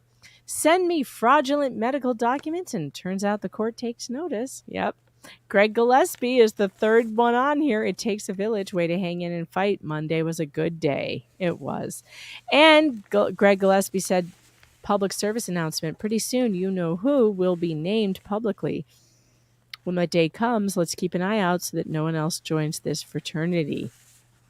That's Who's true. that? Who's you know who? Is there somebody else? Interesting. I thought it was interesting when we found out, you know, there were more people, you know, even though they weren't there, we still finding out there was so much more. And there's a lot more. I bet there's more we have no idea about. And if you are out there, you can send me an email at meganfox.writer@protonmail.com. I'm always willing to hear your story and help you get it out there. Because if you have been harmed by Laura Owens, if you've been conned by Laura Owens, if you've been accused of fathering twins with Laura Owens, or doing anything with Laura Owens that you didn't want to do, let me know. Because we're pretty good at exposing Laura Owens. People are definitely listening, you know. They are definitely listening. And the background's been proven. So, you know, it's not listen and believe. It's people have verified that this is, it's terrible. I'm going to hit some what I super liked chats. about our... oh, yeah, get it. Let's do them. Heather, do it. Thanks for the 2. If justice served, can Greg use it? We talked about that. I hit that one when it came in, but thank you to Heather. Heather, thanks for the additional 2. I wish they would charge the family as accessories. We don't really know, you know, it's such a difficult commentary thing. I know Dave has looked into that more. I always wonder how the family has filtered in information and everything else. That doesn't excuse any behavior, by the way. I wonder about the level of manipulation on that side, too. Heather, thanks for the 2. The dating contract is the creepiest thing so far. That's bizarre, I would say. If not the creepiest, that is pretty creepy. Rogue Mom, thanks for the 2. Pond Scum Posse will help fund legal battle. Indeed. I mean, if people have problems or something, I don't expect this to go away anytime soon. So, you know, that is it's a sad reality, but it is the reality of it, I think. Wendy, thanks for the 5. She probably gaslights her parents. She's evil. Like I said, I wonder. Douche Canoe Esquire, thanks for the 5. Man, I totally killed it on Monday. There's no way my client gets the death penalty. No sanctions for me, Megan. She's not getting the death penalty. She's not getting the death penalty. I agree with that. That's probably true. And also, don't forget Harvey Weinstein. Indeed. Thank you also, Douche Canoe, for the 2. Oh, and Douche Canoe again. Thanks for the 5. Look at this meme. Look at the meme. She's a stick figure. Oh, no. Oh, no. Douche Canoe says, thanks for the 5. His papers is leeches and bloodletting are cutting edge, talking about the medical expert, along with his understanding of miasma theory. That's a beautiful meme, by the way. It's pretty good. It is. I'm sorry. Should I take it down? It's still making me laugh, though. Yeah, you put up whatever while you're playing. I don't care. I'm sorry. Tease T, thank you for the 10 gifted membership. Thank you for that, by the way. That sounded like you almost spit something out. I heard that. I can hear it. I took another look at it. That's not Megan spitting out stuff. That's one of those misting air conditioners we heard all about. Me snorting. Sorry. By the way, when I came home from the airport, I had no hot water. My husband, the first thing he says to me is, I bet a hot shower would feel good right now. I'm like, yes, it would. He goes, too bad. Can't have one. He was like, psych. The hot water heater's broken. Sorry. And I'm going out of town tomorrow. See ya. He was like, psych, sorry about your luck. You know? That's He's like, but you hilarious. can have a cold shower. That is so funny. Ugh. That's cruel and funny. I know. He's funny. He always makes me laugh. Well, that's the thing. Like, you know, when you can always tell when people have a good relationship because they crack on each other and have fun. Yeah, we roast each other all the time. It's fun. Tease T, thank you for those 10 gifted memberships, by the way. Thank you for that. It looks like she's staring at me while I'm reading this. That's why I put that up there. That's actually a good background. I know. Thanks, Tease T, by the way. I appreciate that. Death's Angel, thanks for the 20 months. Greg and Mike having a word over Laura. If she tries to sell the story in any way, they could collect from her then. Also, a cleared name would be amazing. Love and hugs. Love to you and Megan in the chat. Hey, thank you. Yeah, it would definitely be there. 1 second, I got to mute for 1 second. Bruce, what did I say? I don't even remember this. Bruce says, what are you talking about, Bruce? Viewers are discussing Megan's recent comments about how she doesn't know how to make it big. What did I say? Well, I don't know how to make it big. That's true. I don't. I don't know. I don't even know what that means. But when did I say that? Did I say it on Steve's show? I don't remember. What'd you say? I missed I don't know. Bruce says that viewers are discussing Megan's recent comments about how she doesn't know how to make it big. I don't. Oh, I see. Phrasing. I got it this time. Phrasing? When did I say that? Oh, I don't know how to make the picture big. Got it. God, I'm slow on the uptake. Sorry, Bruce. It's been a while. Simone, thank you for the 10 there. The fun you two have streaming together just radiates. I love listening to Tug and Megan's streams. I was excited for this one. Oh man, they're fun. Like it's funny. Like we'll talk about, hey, what are we covering today? And I was like, we're just going to talk about whatever. We're going to have a bullshitting stream and have fun and see what your insights were there. They are, though. They're a lot of fun. My insights are Scottsdale is a fantastic place to shop and have dinner. That's actually the first thing I heard. Not the dinner part, but the shopping. The food is good. We ate at a restaurant called Jalapeno Inferno that has a hatch pepper sauce called Inferno sauce that I swear to God, you don't need MDMA if you have this sauce. You do not need Molly or any of those drugs they found at the Ricada house.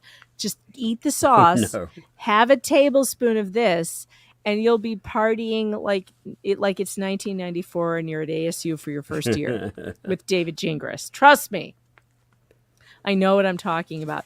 A couple of jalapeno margaritos and some Inferno sauce, and you'll be high as a kite. Hatch peppers. Who knew? No, what's a hatch pepper? It's not a ghost pepper. It's a hatch pepper. Isn't that different? I don't know. But it makes you feel high. High AF. Really? Yeah, my dad took me there, and I ate the hatch sauce, and I said to Alex, who was sitting next to me, holy shit. This is like being on acid in 1994. That's funny. That is funny. You're not only on it, but it's back in 1990 freaking 4. Yes, it's a 1994 variety. Yeah, which was a good. It was a good year. It was a good year. It's so funny. By the way, KM, thank you for that. There is no statement attached. Big statement though. Thank you. Appreciate you for real. Thank you. Death's Angel, thanks for the find there. 16 hours, and he already said Karen did it. Yeah, indeed. 3 interviews and not been been to the crime scene. Talking about the witness thing, we were discussing before. Sad what has happened to the cops and the courts. The case never should have been brought.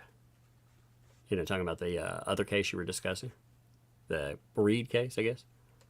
Mm-hmm. Reed case. I haven't kept up enough. I need to. I Wait, wanna go back. Go back. Yeah. What did that Is that say? It said 16 hours. 16 I already hours. said Karen. Who? Oh, yeah, right. Right. Proctor. Yeah, 16 hours into the investigation, and he's like, oh, yeah, she's fucked. He said this. Oh in yeah, where he was text. talking about her, and He yeah. said it in text. Oh, she's fucked. But it shows you, like, that's the horrifying reality of, like, there being a crime like that. You know, if there's somebody that's close enough to blame, you know, oftentimes. Oh, yeah. Jeff said that. Jeff was like, how would you feel? And this is such a good point. He's like, you're in Boston, and Officer Proctor pulls you over. What are your thoughts? You know? Like, yeah, holy shit, not this guy. Yep. Because this guy's going to railroad me if he needs to. Yep. Yeah, it's just nuts. Like when you look at this case, it really points out like how little work sometimes the police do. Like that's the one thing I've caught from highlights is the fact that they decide. I mean, you hear that happen all the time. You know, that statistic about, well, it's most likely somebody there. Mm-hmm. Is it always, or is that just something that's reinforced that way too? You know? Mm-hmm. Yeah, MC, thanks for the 8 months there. Did y'all hear the doctor on Dave's stream today updating everyone on what she thought about the court hearing? I did not. Isn't a med chill fan. I haven't yet. I will Look catch at up this. a lot of that on the it's weekend. The look of love. Oh, the look. Sweet. Let me put that to the side.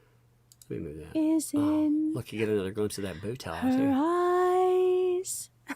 He's fixing to twerk that. He's got his hand on his waist. He's sticking it out too. Yeah, he's about to back that thing up. He is. You know, she's like, I really do like big butts, David. I really do. And I cannot lie on and this. I cannot lie. I was about to say that. She's like, have you ever been a father of twins, David? This was the moment she was impregnated by twins. Never knew twerking could get someone pregnant, but well, you are not Laura Owens. She's very talented. She's like having the babies. Is that what happened on that springtime, that spring break? You know, that one he was talking about. He was like, when I was young, I first got into a twerk battle, and bam. What is this? What is this pose he's doing with the hand on his hip? He's like, I can hear the lip from here. I'm totally sexy, and I know it. I'm sexy, and I know it. I can't pop. I can't lock and pop so much because I did have to get a tramp stamp. Like, I knew it. At KM, by the way. Holy shit! Look at this. Thank you for that $100 super chat. It's a hondo. Man, thank you very much. Appreciate that. Them Benjamins. That's big time too. All of them. Time. You know, again, when I highlight, it overwhelms me. So I'm like, man, thank you, folks, for real. Yeah, can't say that. I had a woman send me $250 Venmo on the day of our live stream out in front of the courthouse. $250. I mean, damn. Thank you. That's amazing. Still saying thank you. That is amazing. That is absolutely amazing. It's amazing, like people. They support independent media because that's really what you're doing. I mean, you know, we don't have some gigantic spot. Like you look at the overhead, some of these places they ask for, it's absolutely insane. You know, it's like, no, we do our own work. We all get together, we look through stuff, and then we give our own opinions. You know, you bring in experts and other people, lawyers. I mean, it's amazing how gifted we are these days. We get, you know, journalists involved. We get lawyers, mental health professionals, all that, and we can talk about this stuff together. Mm-hmm. Bun, thanks for the 2 there. Gangrene and JD have such a hard-on for Dave. Oh, they do. You can see it. They sure do. Yeah, when he's coming up, like in testimony, that's when I wasn't surprised to hear it, but I was like, shout out to Dave there. Shout out, baby. Gangris is like, why doesn't the judge love my motion? I love my motion. Look, it's in different color fonts. It says hashtag yikes. Why doesn't she love it? Why does she keep denying it? But I talked about the orange man twice. Everyone hates the orange man, don't they? Twice. You are fake news. Nobody cares. Oh, This name is great, by the way. Hear Me Out. That's really good. oh, that's awesome. Thanks for the 5. Nick Vale is #1 podcaster like me, an amazing lawyer. And also thanks for 2 there. Well, wasn't loaded in the sock account. Oh, wait. Oh, and here comes Douche Canoe today. Wait. Thanks for the 2. I am not Hear Me Out. Believe me. I like the battling. The I do battling too. I super like it. It's like, wait a chats. minute. And the other Douche Canoe. I was canned by Laura Owens, but I'm an idiot. I was conned by her, baby. But I'm an idiot. But I'm an idiot. So That's good. beautiful. And Emma, thanks for the 5 there. Oh, Someone look at said, this one. Look at this Wait, one. let me pull that. Look at it. She's like, he's doing so good. I've never had a lawyer this good before in all my life. He's smelling it. He's like, is this thing on? It's like, no, it's not how it works. He's giving it the sniff test. He really cares about me. He really likes me and he believes me. He said I'm the most credible witness he's ever seen. He will make a great father. To my next set of twins. We're gonna who will not be with us in 9 months. I mean, who will be with us in 9 months. Oh my God. Oh my God. Oh my God. Help me. I can't even get my nails done anymore. There's journalists showing up at my nail salons. She's like 50 Shades of Twins. That's going to be her book. Oh, man. Yeah, but thanks for the 5. Someone said all Laura wants is a family. Then why is she so willing to get rid of all these quote-unquote babies just for a date? That's a good question. That is a very good question, actually. That is. Shelley, thanks to the 2. What about the corrupt judge in Atlanta? Oh, yeah. We'll have to talk more about that one. is so insane. It is. But we've been going for almost 4 hours. Yeah, guys. yeah. We'll have to talk about that on a. Look at her face. She's like, oh my God, David. They're making me look kind of stupid. Maybe I made a mistake with you. Oh my This is God, quite a David. face. Your neck is not as impressive as your butt. I like the twerking better. She's like, you have a butt crack on your neck too. Can you twerk your neck? Is there neck twerking involved? Maybe that would make them stop talking about me. Twerk your neck. She's like, well, I've seen David before, and Michelangelo, he didn't craft that. And the last one here, Rhea Riot, thanks for that. He's doing the Macarena. Hey, Macarena. What? All right. Okay. Well, I think we're going to end in a minute because No, really? We're singing the 4 Macarena. hours. Are you sure? Are you 4 sure we're hours in. done? Actually, it's been a fun stream. Like, we've had a crazy fun one, but I think we'll call All right. it Well, here. we have to end it on this one. His holding his chin when he talks. He's so weird.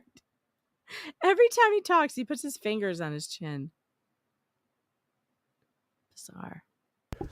Oh, my little one be woke a up. part of the lizard army. Yeah, my little one was like, "I'm going to say something. Like I'm going to sleep now." I was like, "Okay." She said, "You're part of her army." So, Oh, welcome. excellent. You're Oh, and part of the here's- Reddit army. Pond Scum Posse army. Nocturnal One also thanks for 70 months. Thank you, Tug. That is a little tighter tonight. Monday was the first anniversary of my little bro. Oh. Yeah. That yeah, it's sad. sucks. Dropping dead from alcoholism at just 45. I pray Nick pulls through all this. Yes, for sure. I'm so sorry for your loss. What a terrible thing. I hope you're doing 45 okay. is so young. Not just that, it's 1 year anniversary there. Just remember when you go through tough times with this stuff, you remember it's okay to mourn. It's okay to be sad, but remember why, and not because of the thing that happened at the end, but everything else that happened up to there, all the good stuff. That's why we mourn people, and after time, that's what we need to remember. And, thoughts with you, prayers with you, for sure. That is rough. But I'm going to end here. This will be 4 hours, Megan. Lord. I can't believe we did this for 4 hours. I know. I'm just going to. You want to add anything, or I'm going to kill it? No. Okay. Everybody have a wonderful evening. Thank you for tuning in, and thanks for being here as always. You're such a good crowd. Yeah, appreciate you. And we're out.